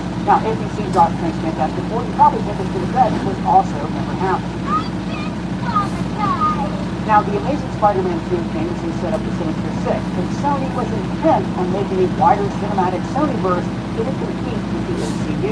They planned for a film called Venom Carnage to be featured in this Amazing Verse, and it was to be written by Alex Kurtzman, Robert Orci, and Ed Solomon. Now, the plan is for that to come out after Amazing 3, but it was pushed up after Amazing 2 bombed hard. However, plans changed again once Kevin Feige and Disney negotiated to bring another rebooted Spider-Man into the MCU to share the rights to the character with Sony. This is when Sony planned to make yet another cinematic universe independent of both the MCU and the Andrew Garfield Amazing Verse. Based on the success of R-rated films like Deadpool and Logan, Sony considered a darker R-rated movie, and its short list of filmmakers included Andrew Wendy, who went on to make Death Note and Godzilla vs. Kong movies, and they also considered Adi Shankar, the writer of the Black and White Venom fan film. Finally, Zombieland director Ruben Fleischer, who's a big fan of the comics, landed the role as director. Now, Tom Hardy was brought on to play Eddie Brock in Venom. He had to drop out of Suicide Squad for Venom, with Joel Kinnaman taking his place as Rick Flag. Hardy said a big reason for taking the role was because his son is a huge Venom fan, although I'm sure that $7 million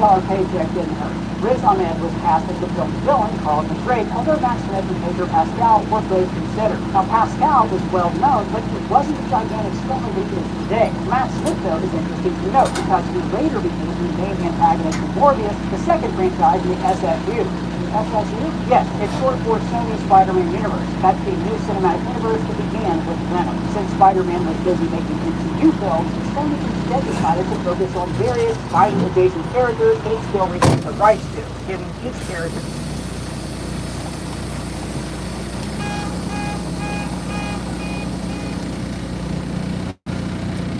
Hey, what's going on, Frank? Good morning. Wrestling friend. What's going on? Good morning, guys. We over here in New Jersey on the East Coast, brothers.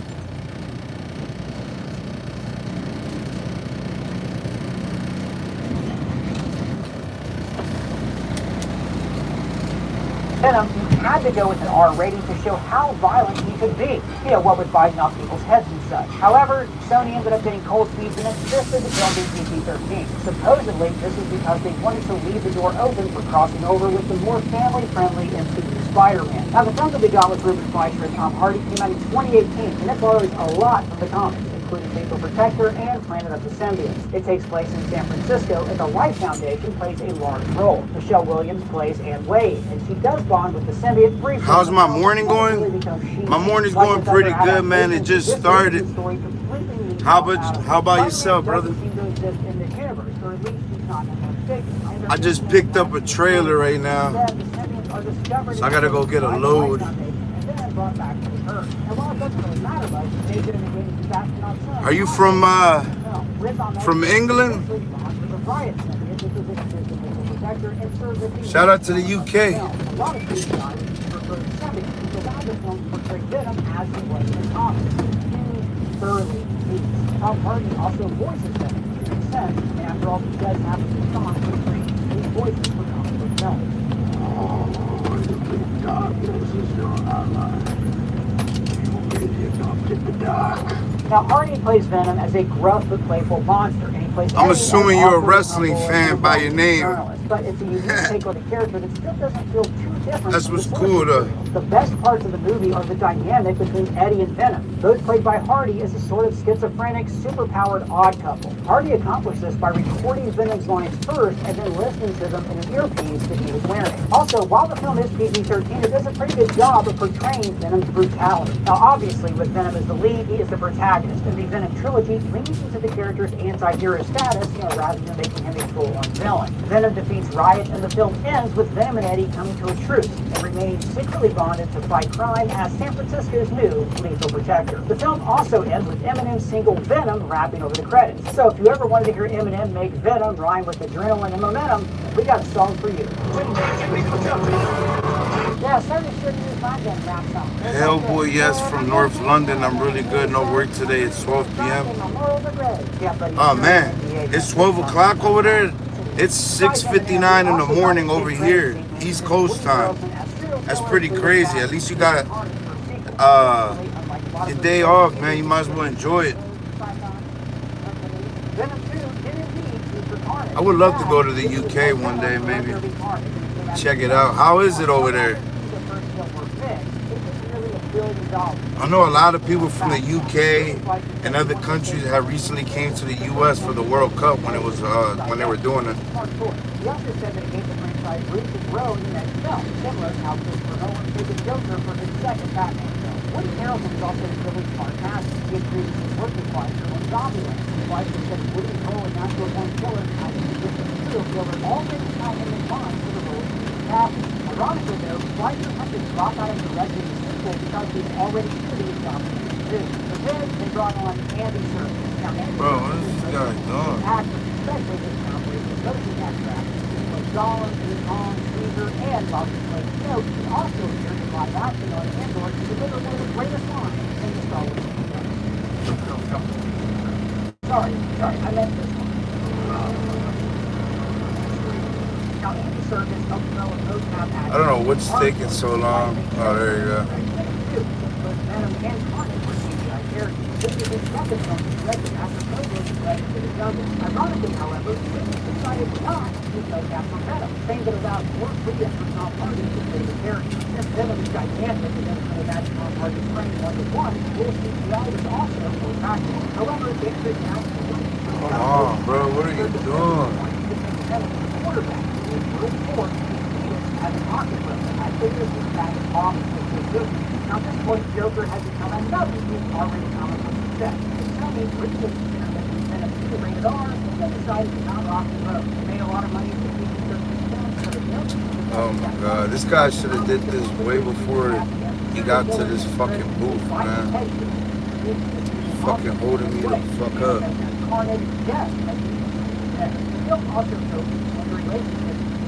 Hey, shout out to everybody in the stream that's new. Welcome in, guys. Good morning.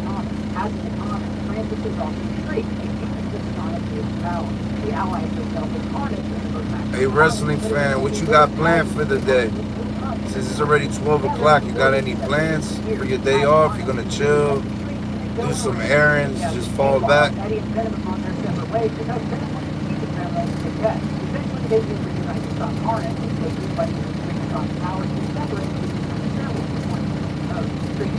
Oh yeah, I heard about the heat wave. Bro, what is this guy doing, dude? However, at the end, Mr. Joker has rosy blue eyes and is likely to be exhausted in hospital.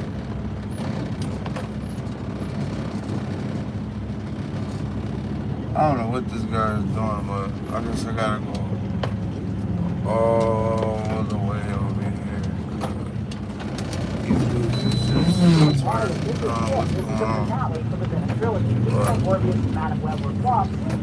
Yeah, but I heard about that heat wave over there, wrestling fan. I heard you guys didn't have no like AC units like you guys had a shortage in ACs. That's pretty crazy.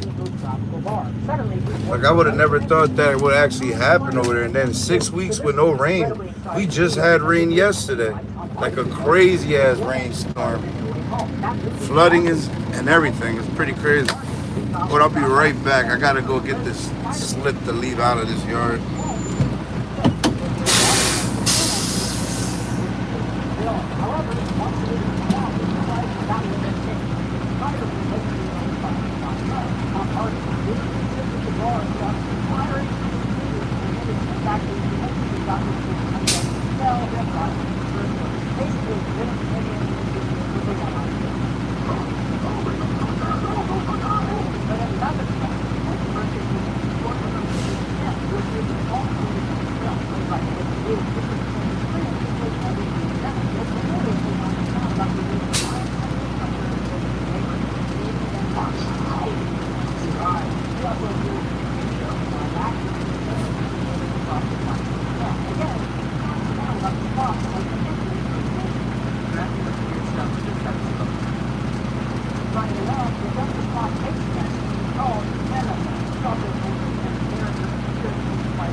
We're back.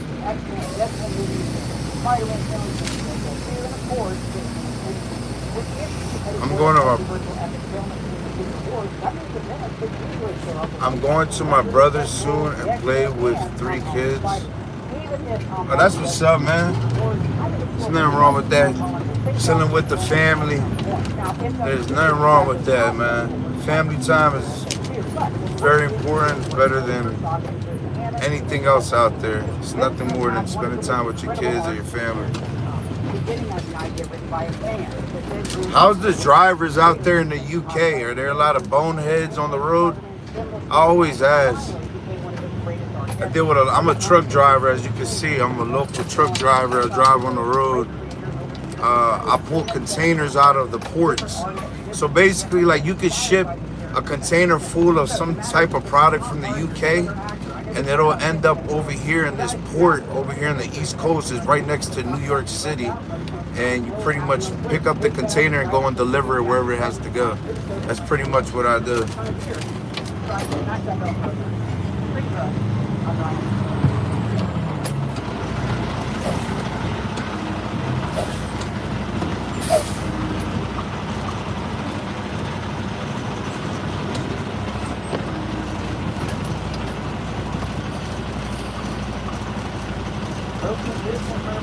Hey, bro. This guy was sleeping in the fucking chair. That's so funny. This guy's supposed to be collecting people's tickets when they leave out of here, and he's just sleeping on a chair. Unbelievable.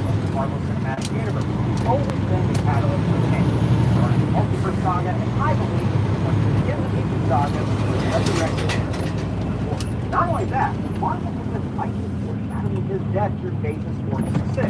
But death and rebirth will give us a perfect ending for this character, even better than what we saw in the Loki finale. So we're going to explain Loki, why he's the saga's most crucial character, and why he will die in the Avengers Doomsday.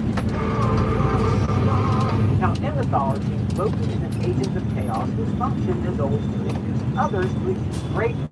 By challenging Thor and causing problems in Asgard, he allows the heroes to grow and change. The irony is that Loki is never allowed to change, always remains the god of mystery. Yes, we do have mad crazy drivers over here. Ah, man. So there's crazy drivers no matter where you go. Sebastian, what's going on? Shout out to Sebastian. What's going on, brother? Yeah, and I guess no matter where you go, whatever country, state, whatever, there's always going to be a bunch of boneheads. I like the trucks over there in the UK and Europe because they drive a lot of cab overs. We don't have cab overs over here. As you can see, all the trucks are like with long nose in the front of the truck. Whereas in Europe and like Japan, they have cab overs where the cab is pretty much sitting right over the engine block, which I think is cool, but they don't really have it over here for aerodynamics. because that's basically like a block. So if you're driving and you're hitting, you're driving against the air, you'll have to burn more fuel. So all the trucks are like made to be more aerodynamic, just like the cars. It's pretty crazy though. Shout out to everybody though. If anybody's new on the stream, welcome in, guys. Condemned to be this god of mischief and lies. But lies, he realizes, are just stories. As he puts it, mischief is just a story that someone else tells about you. A story is something you tell about yourself. And this is when Loki becomes the god of stories, which means that you can't necessarily change what happened. Whoa, what the fuck? See this guy, he's a dumbass. It's not just cars, it's truck drivers too that are retards. They don't know how to drive. Stupid. Narrative, he steps over the gut of the comic pages, and he can like skip ahead further in the story. And this is almost exactly how we find him in the MCU, as the architect of the multiverse. Hit a hell of a fucking speed bump. This idea came to me when I was doing an MCU rewatch. Speed bump. Hey, I apologize in advance. The stream might be a little laggy because there's certain parts of the port that doesn't have no signal. So I might drop. It might be.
What's up?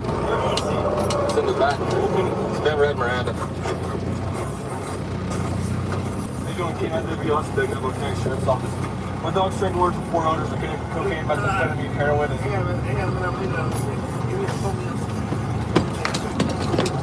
So my dog's trained to work for 4 owners, okay? He's alerted to the vehicle. He's trained to work for cocaine, methamphetamine, heroin, and marijuana. Is there any in the vehicle? I believe there's something in the trunk. How much is in the trunk? I don't really. Do you know what is in the trunk? I'm not 100% sure. Is it one of the 4 things I just listed? Which one do you think it is? Okay. All right, thanks. Wash your feet. Can you open like that? Because it makes my feet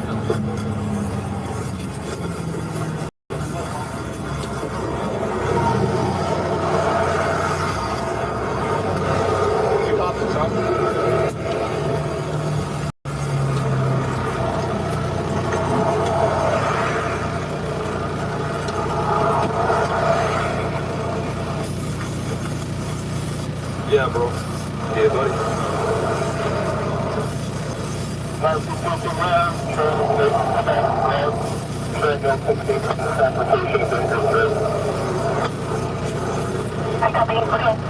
fine. So, how do we get this in the car back? They don't open all of them? We'll do it all at the office. Yeah, just take a look and make sure that they all match the same. It's gonna be the same. Yeah. They're all Tupperware. You're grabbing the whole thing back? Yeah. The deputies just found over 100 pounds of meth, but the drama is just beginning as the deputies notice the heat vehicle making passes.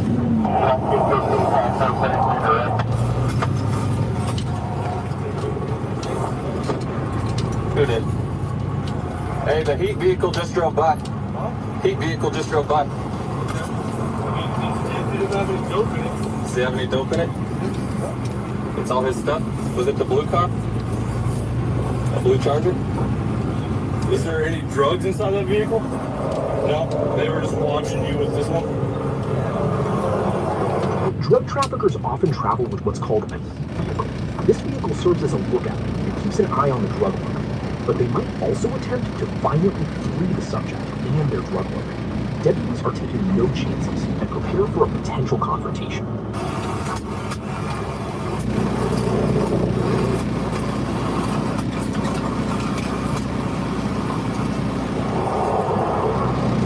Hey, that heat vehicle is going this way. That heat vehicle is going this way, so it's probably going to come back. So just in case. Dodge. Looks like a Charger. Florida plates. They were both traveling together, but he exited on me. At Hopi Travel Plaza, came this way. Let's move the stuff on my passenger seat so it goes by again on the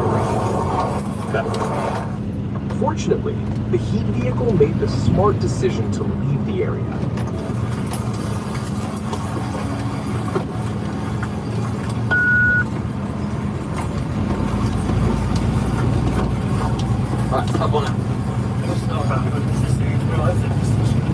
Henry Paxton was arrested and charged with 5 felonies. In total, deputies seized over 124 pounds, or 56 kilos, of methamphetamine, with an estimated street value of over $3 million. This massive amount of meth is a record bust for the Sheriff's Department. In May of 2026, Paxton entered a plea agreement and pled guilty to 1 count of transporting dangerous drugs. This would be consistent with keeping his word about cooperating with the police. In the comment section, let us know what you think of this bust. Like a channel to see more breaking body cam coverage like this.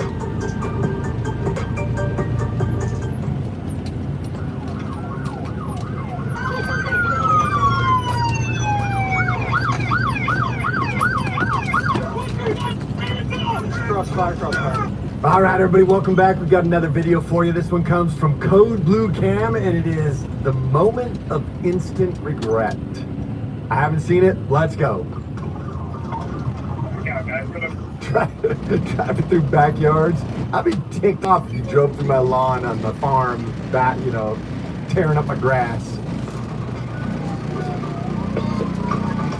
I'm in a yard right now.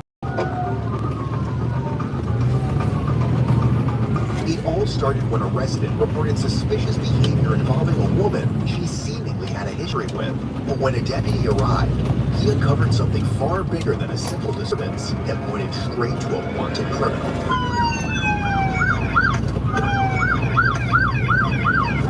Hey, let me see your hands! Let me see your hands! Get out the car now! Oh, all right. July 17th. We'll be messing with those deputies. 2025, a Jasper County Sheriff's Office deputy was dispatched to a residence in Jasper County, Missouri, after reports of a suspicious vehicle causing a disturbance in the driveway. The caller advised that the disturbance had been going on for 3 hours and believed the driver to be her brother's ex-girlfriend, 36-year-old Helen Stark. While en route, the deputy discovered Helen had 2 active felony warrants and quickly prepared for the worst. And just as suspected, when he finally arrived, Helen took off, and that's when everything spiraled out of control.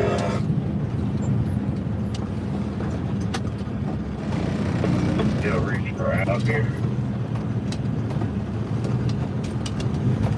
Alright. Just back away. We're coming up to 10.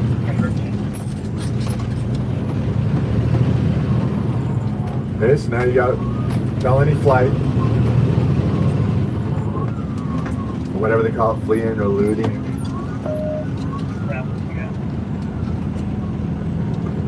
If I can get somebody in front, spike, or ask them, you know, anything you can see if I can get some spike. I'm coming up on it.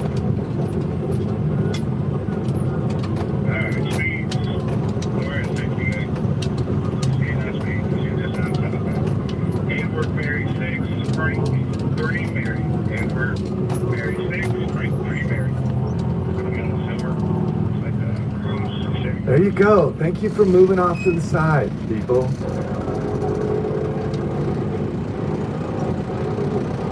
the Jasco County units that have Helen Stark on the line, advising that she's laying on the ground along that vehicle. She's just been shot with a shotgun. Calling from 9245 County Road 20. This is Helen in the car. I can see her. After a few minutes of pursuit, Helen desperately called 911 and falsely reported a shooting elsewhere in the county, hoping to throw deputies off her trail. When that failed, she took things to a... But basically what they did is they triangulated the call that she called and said that she'd been shot up, that the shotgun was laying on the floor, not the floor of the car, the floor of somewhere else. But then when they tracked the location of the call was coming back to the car. whole new level, veering off the main road, tearing through multiple private properties, and endangering several lives. We have our rabbit.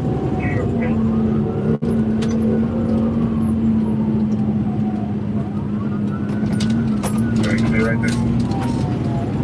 I'm staying.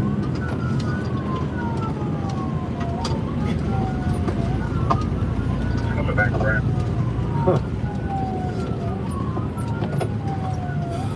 Driving through people's yards. Sorry, keep calling. 351. We're north on Lawrence County Boulevard. Road to Louisville. So the secondary unit is probably calling this out, which is what he said, hey, you call it. So that gives the person who's actually right behind the vehicle the opportunity to focus on the pursuit. The second person calls it out. She's the one that called in. She's just driving into everybody's yards or what? Oh man, the beautiful grass. But she's being pretty reckless. You're gonna have to stop her at some point. Negative.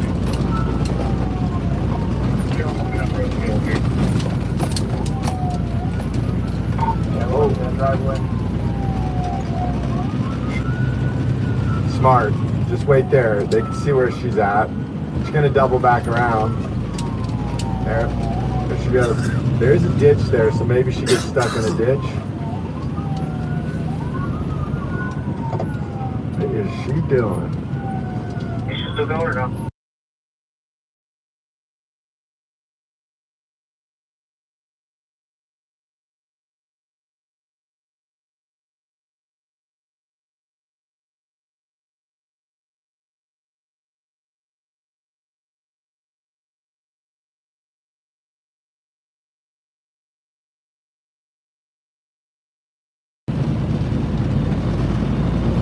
stop her because hit her, whatever you got to do. I mean, what if there's a child outside in the yard in one of these houses that she's just ripping around and tearing through? You know, we think of it like the grass and stuff, but think about if somebody were out there, a child playing in their yard, and all of a sudden some car drives up in the yard and hits a child. I mean, the deputies are doing good because they're containing this. At some point, they're going to have to make a decision: is do you stop her? Is it require her being forcefully stopped? She's north on 37.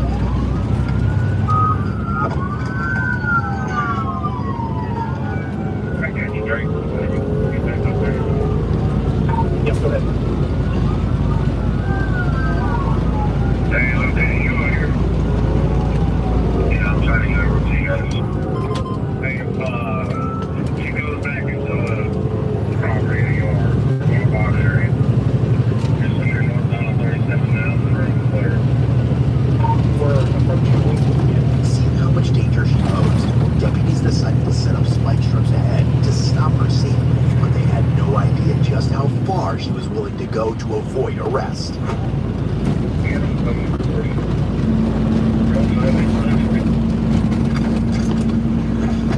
Okay, so your spike strips coming out. That's right.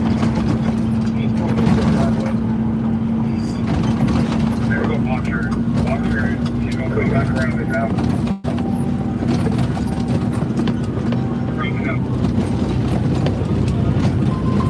Okay, here it comes. Oh, didn't quite get there in time.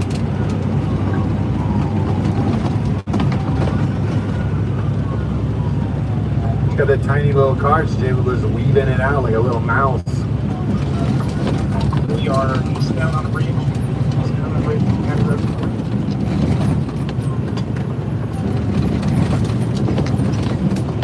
Okay, here we go. Go. Oh, the truck was gonna.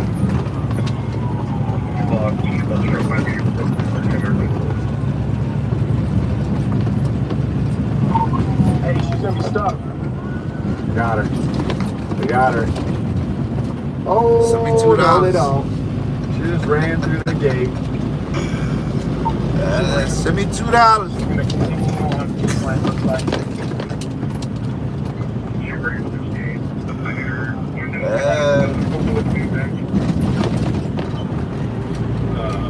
All right, everybody.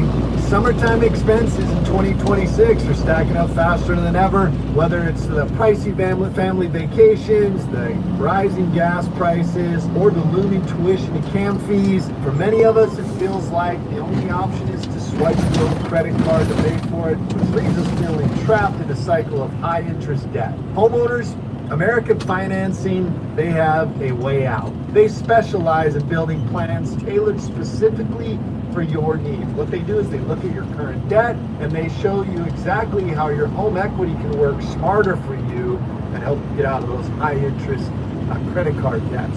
Now imagine rolling that interest debt into one simple manageable monthly payment, and there are no upfront fees and zero pressure, just honest advice from salary-based consultants. So on average, American Financing is saving their customers about $800 a month. And if you start today, here's the good news: you can skip 2 mortgage payments. If you want to call them, call 888-995-2440. That's 888-995-2440. Or you can go visit them at americanfinancing.net/lamb. Do it today. Get out of debt. Now let's get back to the video. Bring it back on board, you guys. Bring it back out. We're back. North out. Back out. Back out. 37.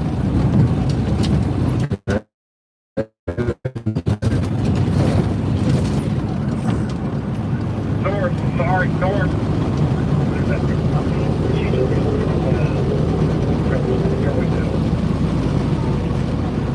You want to notate that on the radio so you can go back and figure out where it was that it happened, so that you can find out what it was, whether she threw a gun out or drugs or whatever it is. That's W. There's something right at the curve. W, I need that. I think it was that back one, guys. That's supposed to be there as I was passing.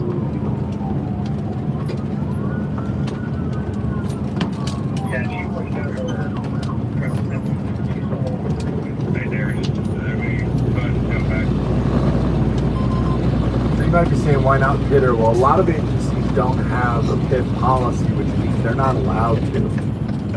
We didn't really have a pit policy, which means that we haven't even trained a pit. We've since done that, but what we did understand is the deputies at sometimes had to take measures, necessary measures, which include pit if they were going to stop a vehicle. And so the troopers were really good about doing pit maneuvers on vehicles on the freeway for us, and they were very helpful. But I think since then we've sent more people to be pit certified.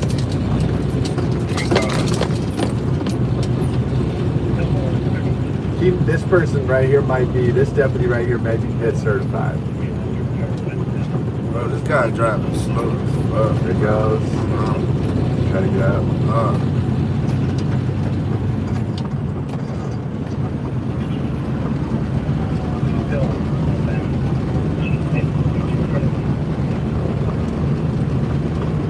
The chase continued for several. So you might say, well, why not run her off? Okay, look, you're going to look at this. While we already talked about the danger of her pulling into houses, there are no vehicles really on this roadway. So this is not posing a tremendous amount of danger. It is dangerous. She certainly needs to be stopped. But look right here. It's not like she's in minutes until Helen got stuck in a grain farm and deputies decided to move in hard.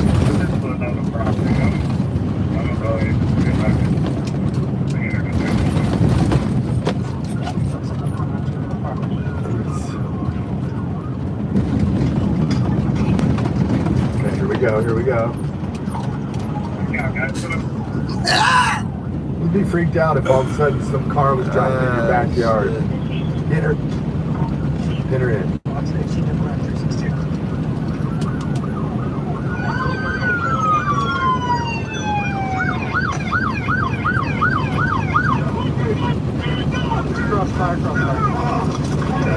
Raise your hands! Raise your hands! Unlock the door! Now! Get out the car! Get out the car! Get out the car! There you go. On the ground! Roll over! Hands on your back.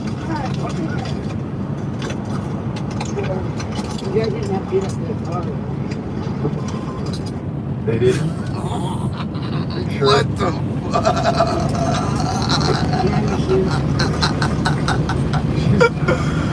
Yo, what kind of picture is that? That's crazy. Hey, yo, shout out to everybody in the stream. Welcome in, guys. If you guys are new, man, welcome in.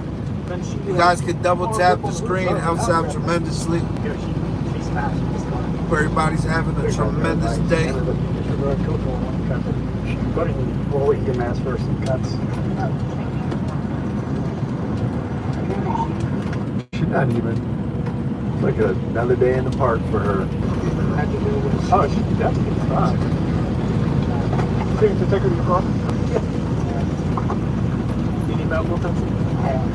Yes, sir. I don't know where I'm doing. I did get shot and I got blood like all down my leg and on my arm. Over there. Over there. There's air conditioning in the car. Over there. You're gonna walk on over there. That's what you're doing. Why are you gonna pass out? I don't know. Over here. She's definitely not bleeding enough to pass out. Thank you. You want sir? Have a seat. Have a seat. Sounds like the sheriff's there. Yeah. Have a seat. Have a seat.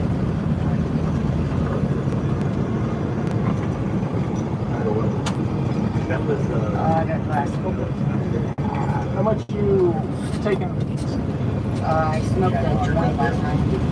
You had notes today? No, I drink alcohol. I drank it like, I took a shot of alcohol like it.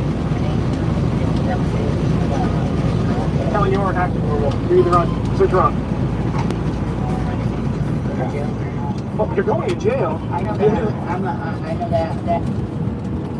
I ain't trying to go to jail. First of all, you're in your car. So when you left and you took off from them, they have your license plate. They're going to find you sooner or later anyway. And then you ran and did, just stacked charge on charge on charge.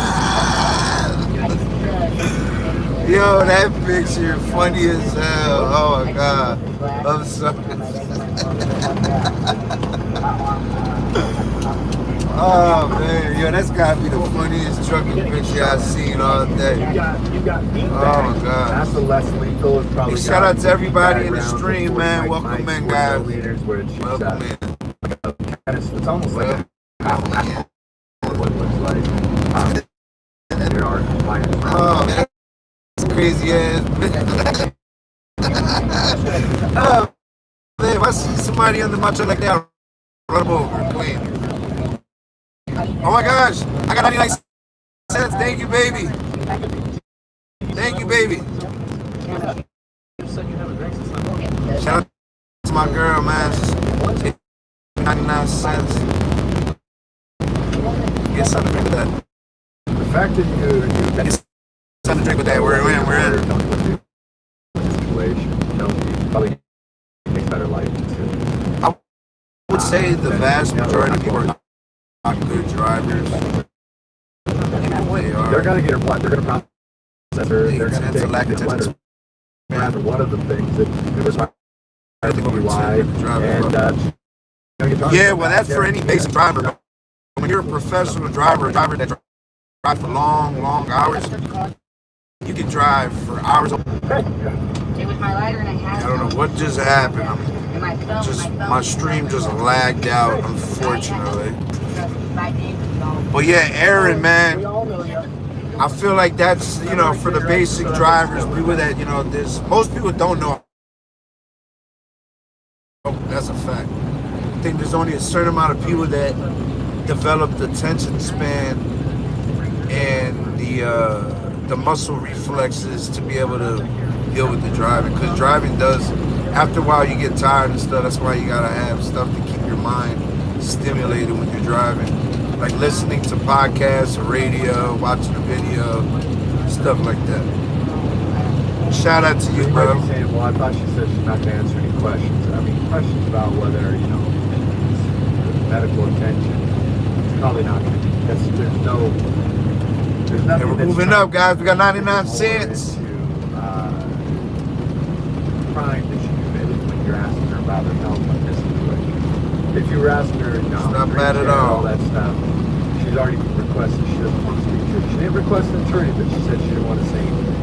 Unless I didn't hear the part where she requested her attorney. We got 99 cents now, guys.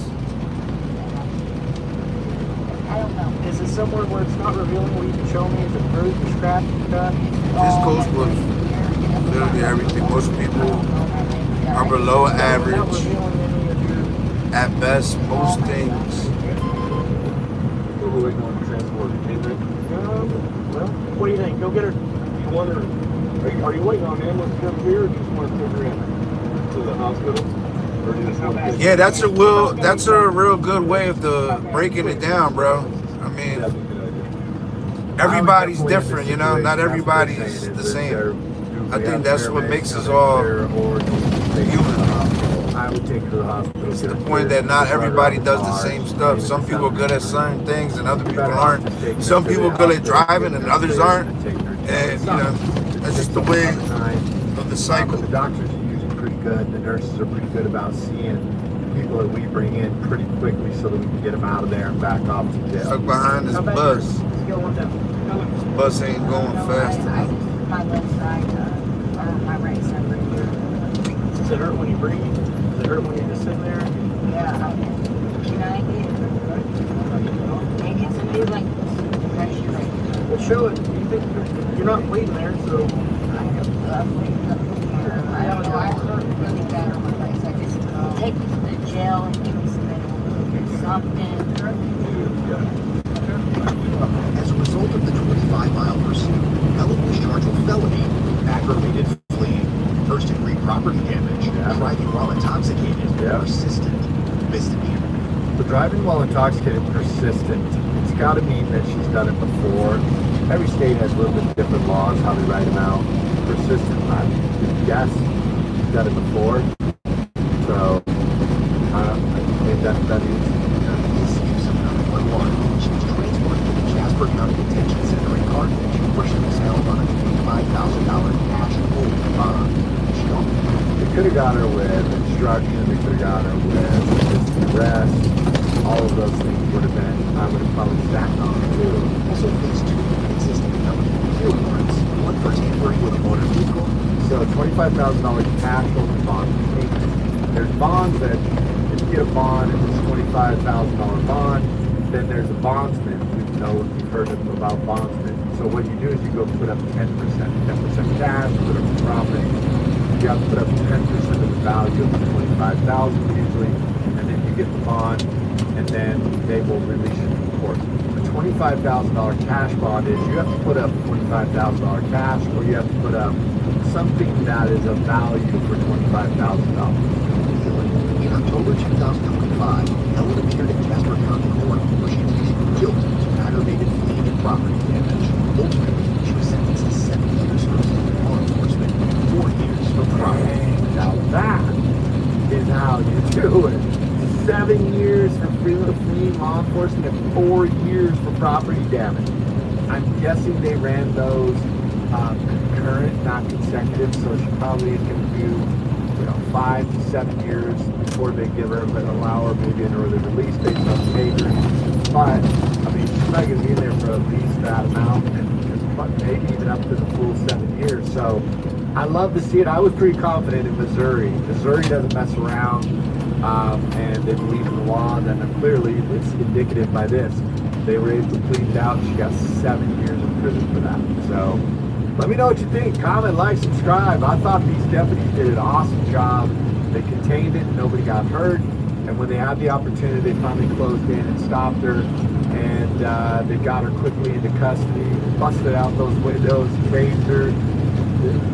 They busted out the windows. They shot the beanbags in the car, yanked her out, threw her out, put her in handcuffs, and took care of business. So let me know what you think. Comment, like, subscribe.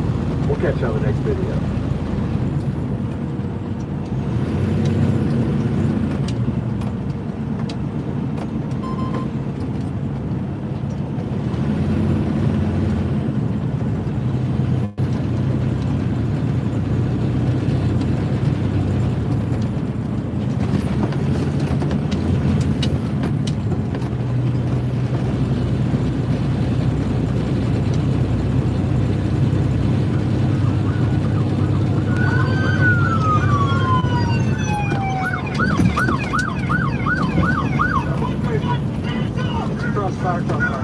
All right, everybody, welcome back. We've got another video for you. This one comes from Code Blue Cam, and it is the mode of instant regret.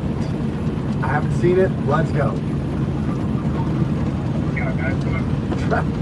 Driving through backyards. I mean, ticked off. Drove through my lawn on the farm, back, tearing up my grass. Right now. It all started when a resident reported suspicious behavior involving a woman she seemingly had a history with. But when a deputy arrived, he uncovered something far bigger than a simple disturbance that pointed straight to a wanted criminal.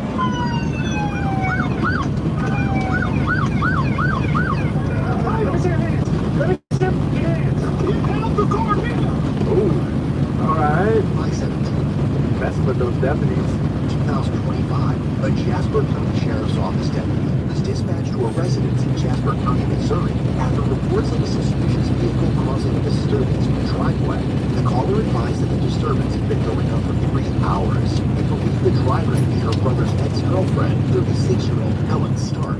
While en route, the deputy discovered Ellen had 2 active felony warrants and quickly prepared for the worst. And just as suspected, when he finally arrived, Ellen took off, and that's when everything spiraled out of control.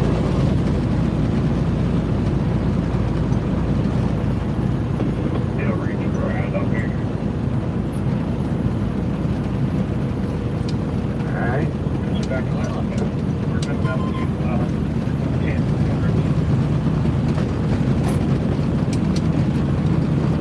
This, now you got felony flight. Whatever they call it, fleeing or looting.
When that failed, it took things to a So basically what they did is they triangulated the call. That she called, said that that she had been shot up with a shotgun laying on the floor, not the floor of the car, the floor of somewhere else.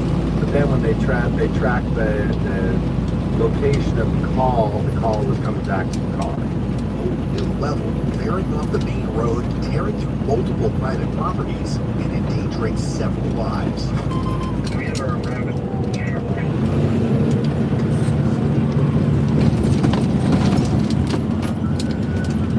Stay right there.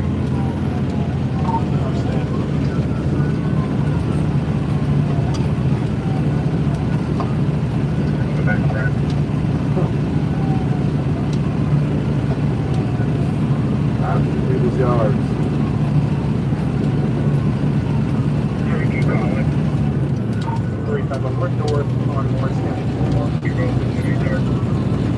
So the secondary unit is probably calling this out, which is what he said, hey, you call it. So that gives the person who's actually right behind the vehicle the opportunity to focus on the pursuit. The second person calls it out. You go on and call there. Driving in everybody's yards or what? Oh man, beautiful grass. But she's being pretty reckless. You're gonna have to stop her at some point.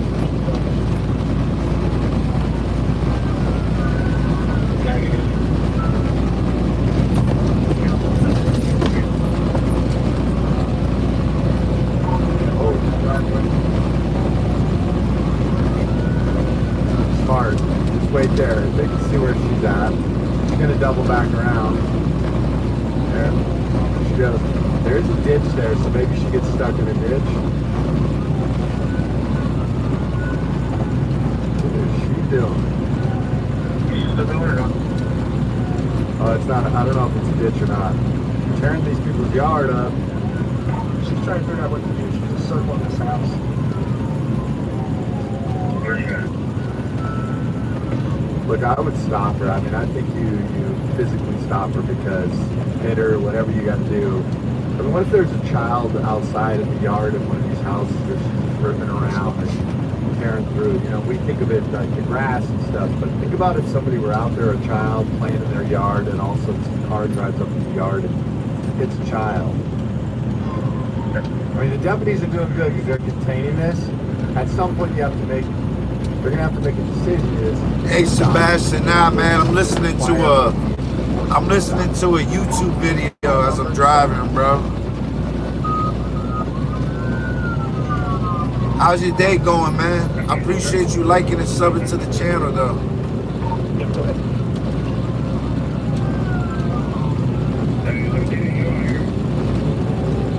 I'm trying to get over to you guys. I know you say you was from Sweden, so shout out to Sweden. Seeing how much danger she posed, deputies decided to set up spike strips ahead to stop her scene, but they had no idea just how far she was willing to go to avoid arrest.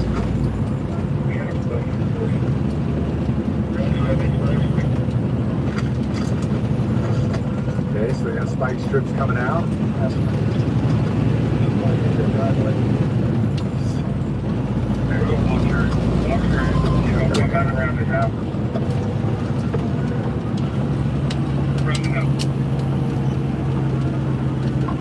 Here it comes. Oh.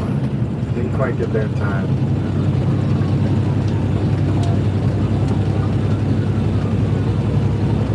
She's got that tiny little car. She's able to weave in and out like a little mouse. We are east down on the bridge. East down on the bridge.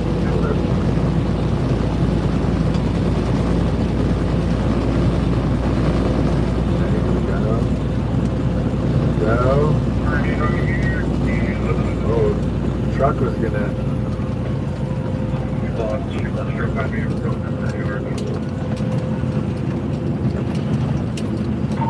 Hey, she's gonna be stuck. Got her. They got her. Oh no, they don't. She just ran through the. Yeah, nah, man. Yeah, I'm listening to one of these body cam videos about cops. Somebody's running away from the cops, so they're like chasing them. And yeah, the bus was out. Now this guy's in front of me, blocking me. I'm trying to get around him. Summertime expenses in 2026. I'm pulling a heavy load right now, so buses are lighter than my truck, so that's why they can move faster. But I can almost keep up with them. Cam fees. For many of us, it feels like the only option is to swipe the old credit card to pay for it, which leaves us feeling trapped in a cycle of high interest debt. Homeowners, American Financing, they have a way out. They specialize in building plans tailored specifically for your needs. What they do is they look at your current debt and they show you exactly how your home equity can work smarter for you to help you get out of those high interest credit card debts. Now imagine rolling that interest debt into one simple manageable monthly payment, and there are no upfront fees and zero pressure, just honest. Hey, I appreciate that, Sebastian, man. How's your day going, man? What you got planned for the day? Saving their customers about $800 a month, and if you start today, you can skip mortgage payments. If you want to call them, call 888-995-2440. That's 888-995-2440. Or you can go visit them at AmericanFinancing.net/lamb. Do it today. Get out of debt. Now let's get back to business. Coming back out towards you guys. Coming back out. Back. Going south. Back south. Back south. 37. Alright, there she is. North. Sorry, north.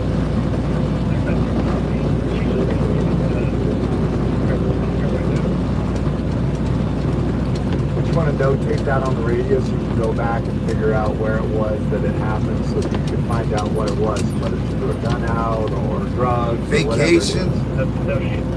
Oh, that's what's up, man. Enjoy your vacation, man. Wish I could go on a vacation. Maybe eventually I will. Where are you vacationing at?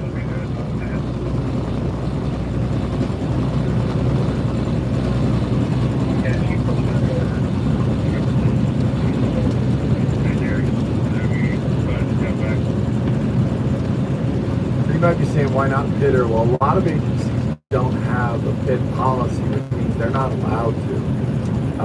We didn't really have a PIT policy, which means that we didn't have any trained to PIT. We've since done that, but what we did understand I gotta grab me a sometimes how to take measures, necessary measures, which include PIT if they were going to stop a vehicle. And so the troopers were really good about doing PIT maneuvers on vehicles on the freeway for us, and they were very helpful. But I think since then we've sent more people to be PIT certified.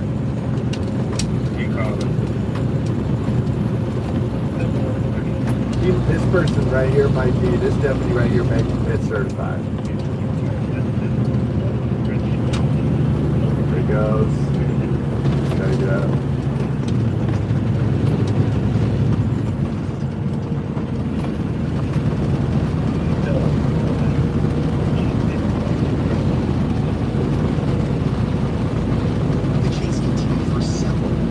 Might say, well, why not run her off? Okay, look, you're going to look at this while we already talked about the danger of performing in the house. There are no vehicles really out this road. This is not posing a tremendous amount of danger. It is dangerous. She certainly needs to be stopped. But look right here, it's not like she's in rush hour traffic. So they've got a little bit of latitude here. Until Ellen got stuck in a grain farm and deputies decided to move in hard.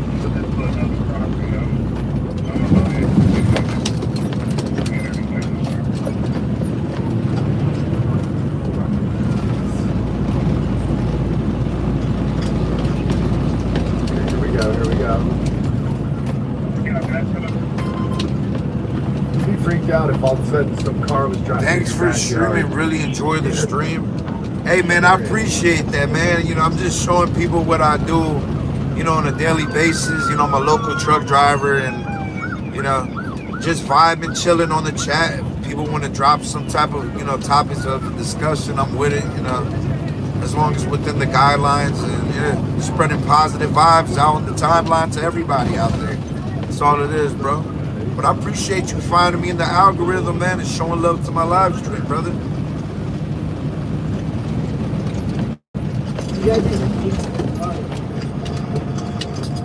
Ready? Are you sure?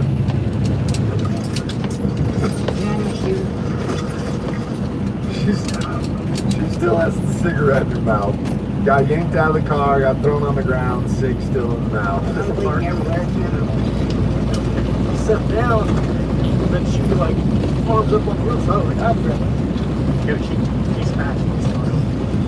Big bad yard lights. She's going to cooking. She's running full EMS versus cuts. She's not even. It's like another day in the park for her. Oh, she's definitely fine. So what time is it over there where you at, Sebastian? Over here is 8:38 in the morning, East Coast time.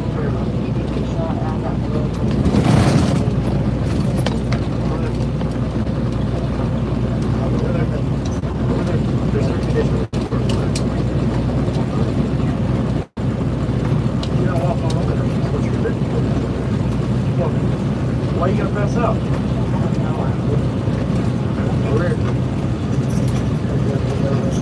She's definitely not bleeding enough to pass out. Watch her. 4:38 p.m. Oh wow. Yeah, it's pretty much the next day, almost the Wednesday for you guys. And the day just started over here. That's pretty insane. Oh, 2:38 still. That's still pretty far away from my time.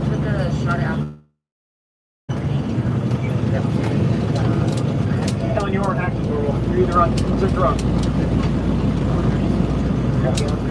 Oh, you're going to jail. I know that. I'm not. I know that. I ain't trying to go to jail. First of all, you're in your car. So when you left and you took off from them, that they have your license. That police They're is gonna out. find you sooner or later anyway. And then you ran and did. I mean, just. So you lived in Sweden all your life? You ever been to the States? Or you just stayed in Europe? What? I just looked at the glass and he looked on my leg, my arm, but my arm, I got shot at. You didn't get shot at. Yeah, I did. You got beanbagged. That's a less lethal. It's probably got either beanbag rounds or 40 mics, 40 millimeters, where it shoots at like a tennis. It's almost like a half a racquetball is what it looks like. There are compliance rounds. You know, the back window was already busted. You guys, everything. I just got shot. My arm and leg. On my arm. I mean, they're both broken. Alright. Can I have my shoes back? You gotta keep it to you so that way we know what's up. What's that? You said you're gonna drink this like home. Yeah, it's nice. So each other. You want blood? Probably. The fact that you've been through this enough to know whether your lawyer tells you what to do in this situation, tells you probably need to make some better life decisions. That she knows not to blow into the PvP. They're going to get her blood, they're going to process her, they're going to take blood or breath or one of the things that they require for DUI, and she's going to get charged. I mean, I guarantee you she's under the influence of something here. So you guys can search the car. No, we met my mom before. No. I mean, she knows that I had. If you stop down your pain severe, let us know now, because if not, they're going to find it at the jail, and then that's 2 charges instead of 1 charge. Okay. It was my lighter and I had it over my phone can't come I ain't got no 5 days phone. Alan, we all know you. I'm going to read you your rights, so that makes us cover, okay? You understand? You say your rights. Verbal, yes or no? Okay, so... Oh wow, that's what's up, man. So you pretty much been all around. That's really cool. So I'm gonna read this again. Yeah, I haven't been to all of those spots. I only been to New York and Florida. I haven't been to Texas, Hawaii, none of those places, but maybe one day I'll definitely check it out. So you might be saying, well, I thought she said she's not going to answer any questions. But yeah, questions about whether, you know, the U.S. has a lot of cool places. But I guess when you live in the U.S. all your life, you want to like explore what's outside of it. Just like vice versa, somebody lives in Europe or outside of the U.S., they want to come in the U.S. to see what it's like in here. So it's kind of like vice versa. She doesn't want to speak to it. She didn't request an attorney, but she said she didn't want to say anything. Unless I didn't hear the part where she requested her attorney.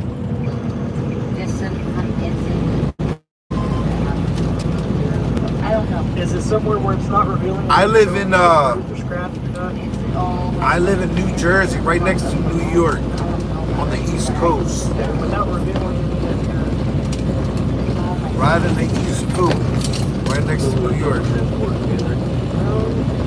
What do you think? Go get Are you waiting on ambulance to come here before clearing to the hospital? She's probably going to need cover. Just clear, just cover. I would definitely, in this situation, that's what they're saying, is we have the paramedics coming and clear her, or do we just take her to the hospital? I would take her to the hospital, get her cleared, and drug her out of the car. She's complaining of 7 injuries. You're better off just taking her to the hospital, getting her cleared, and then taking her to jail. It sucks. It takes up a ton of time, but the doctors are usually pretty good. The nurses are pretty good about seeing people that we bring in pretty quickly so that we can get them out of there and back off to jail. How bad you hurt? Scale 1 down. How much? I don't know. I just, my left side, or my right side right here. Does it hurt when you breathe? Does it hurt when you're just sitting there? Yeah, can I get somebody like this pressure right now? Well, show it. You think you're not bleeding there, so. I don't know. I hurt really bad on my right side. Just take me to the jail, something. As a result of the 25-mile pursuit, Ellen was charged with felony, aggravated fleeing, first-degree property damage, driving while intoxicated, persistent misdemeanor. The driving while intoxicated, you know, talking about Percival, obviously very personal to me. He was my boss, and I had a good relationship with him for the most part. And, the Newark Airport is located in North Jersey, and that's actually around where I was just at. They have a lot of ports right next to the Newark Airport, and that's where I go to get my loads out of. But I live in South Jersey. North Jersey's closer to New York, and then South Jersey's more closer going towards like Delaware and Philadelphia and stuff like that. That's where I live.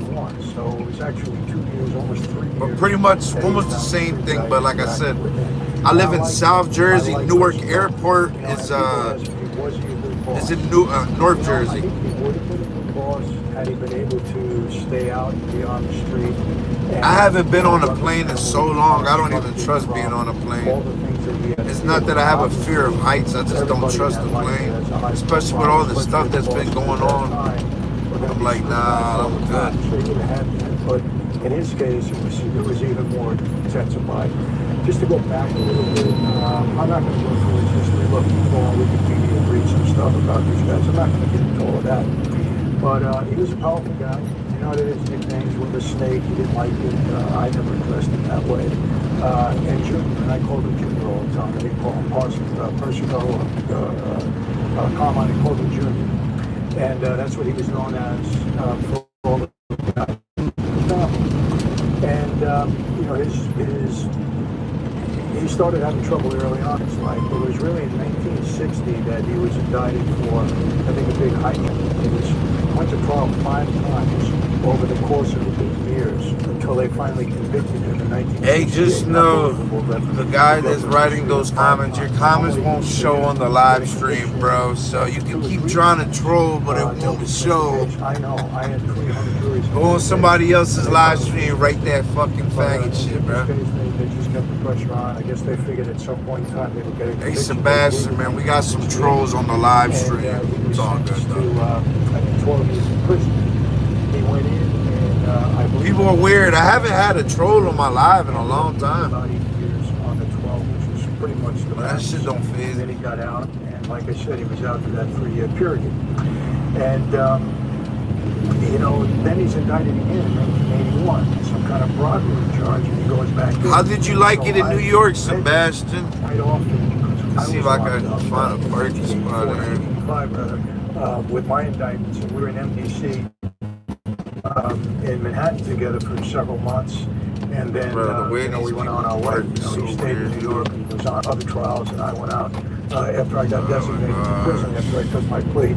So, you know, let me again a little bit more history on him. He's indicted again in 1981. This guy just backed up. Back here.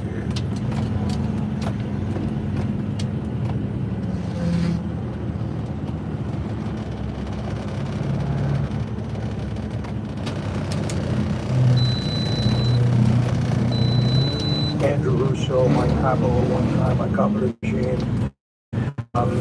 He get indicted, and he goes on the lam. He leaves. He's not hanging around for this because he knew that if he got convicted on this, was going to get a big number. It ends up that he's on the lam for a while. There's a nationwide manhunt. He was actually one of the most wanted on the FBI's fugitive list, and obviously we're following him because he's our boss. We had acting bosses during that time, but he's our boss. And he ends up hiding out at his brother cabin in the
All right. And there's only one guy We're who outta got here. 40 years on that case, and that was Bruno. And he's on that list also, in Delicado. He got 40 years. He's out now, 74 years old, living his life, from what I understand. But that's what happened. Now, you know, while he's in jail, in order to maintain, in order to maintain control of the family, he obviously has to lead an acting boss, like he's had to do for so many years. We first had Tom DeBella, then we had his brother Ali, then we had his son Ali Boy. He had a whole succession of acting bosses to try to maintain control of the family. People that, you know, hopefully could visit him and he can talk to them and communicate and they can run the family business. Very, very difficult, especially with all the pressure that was on the Columbus all the time. So long story short, without getting through it, into it too deeply, Vic Arena, who was a cop regime and who had Ali Boy's old crew. I knew Vic very well, knew him since I was a kid, he's older than me. He leads Vic Arena as his acting boss. And gave him a lot of authority. I mean, he even allowed Vic Arena to make people, bring them into a family, which is something you don't normally do. But he gave him a lot of authority to trust him. As time goes on, Vic Arena begins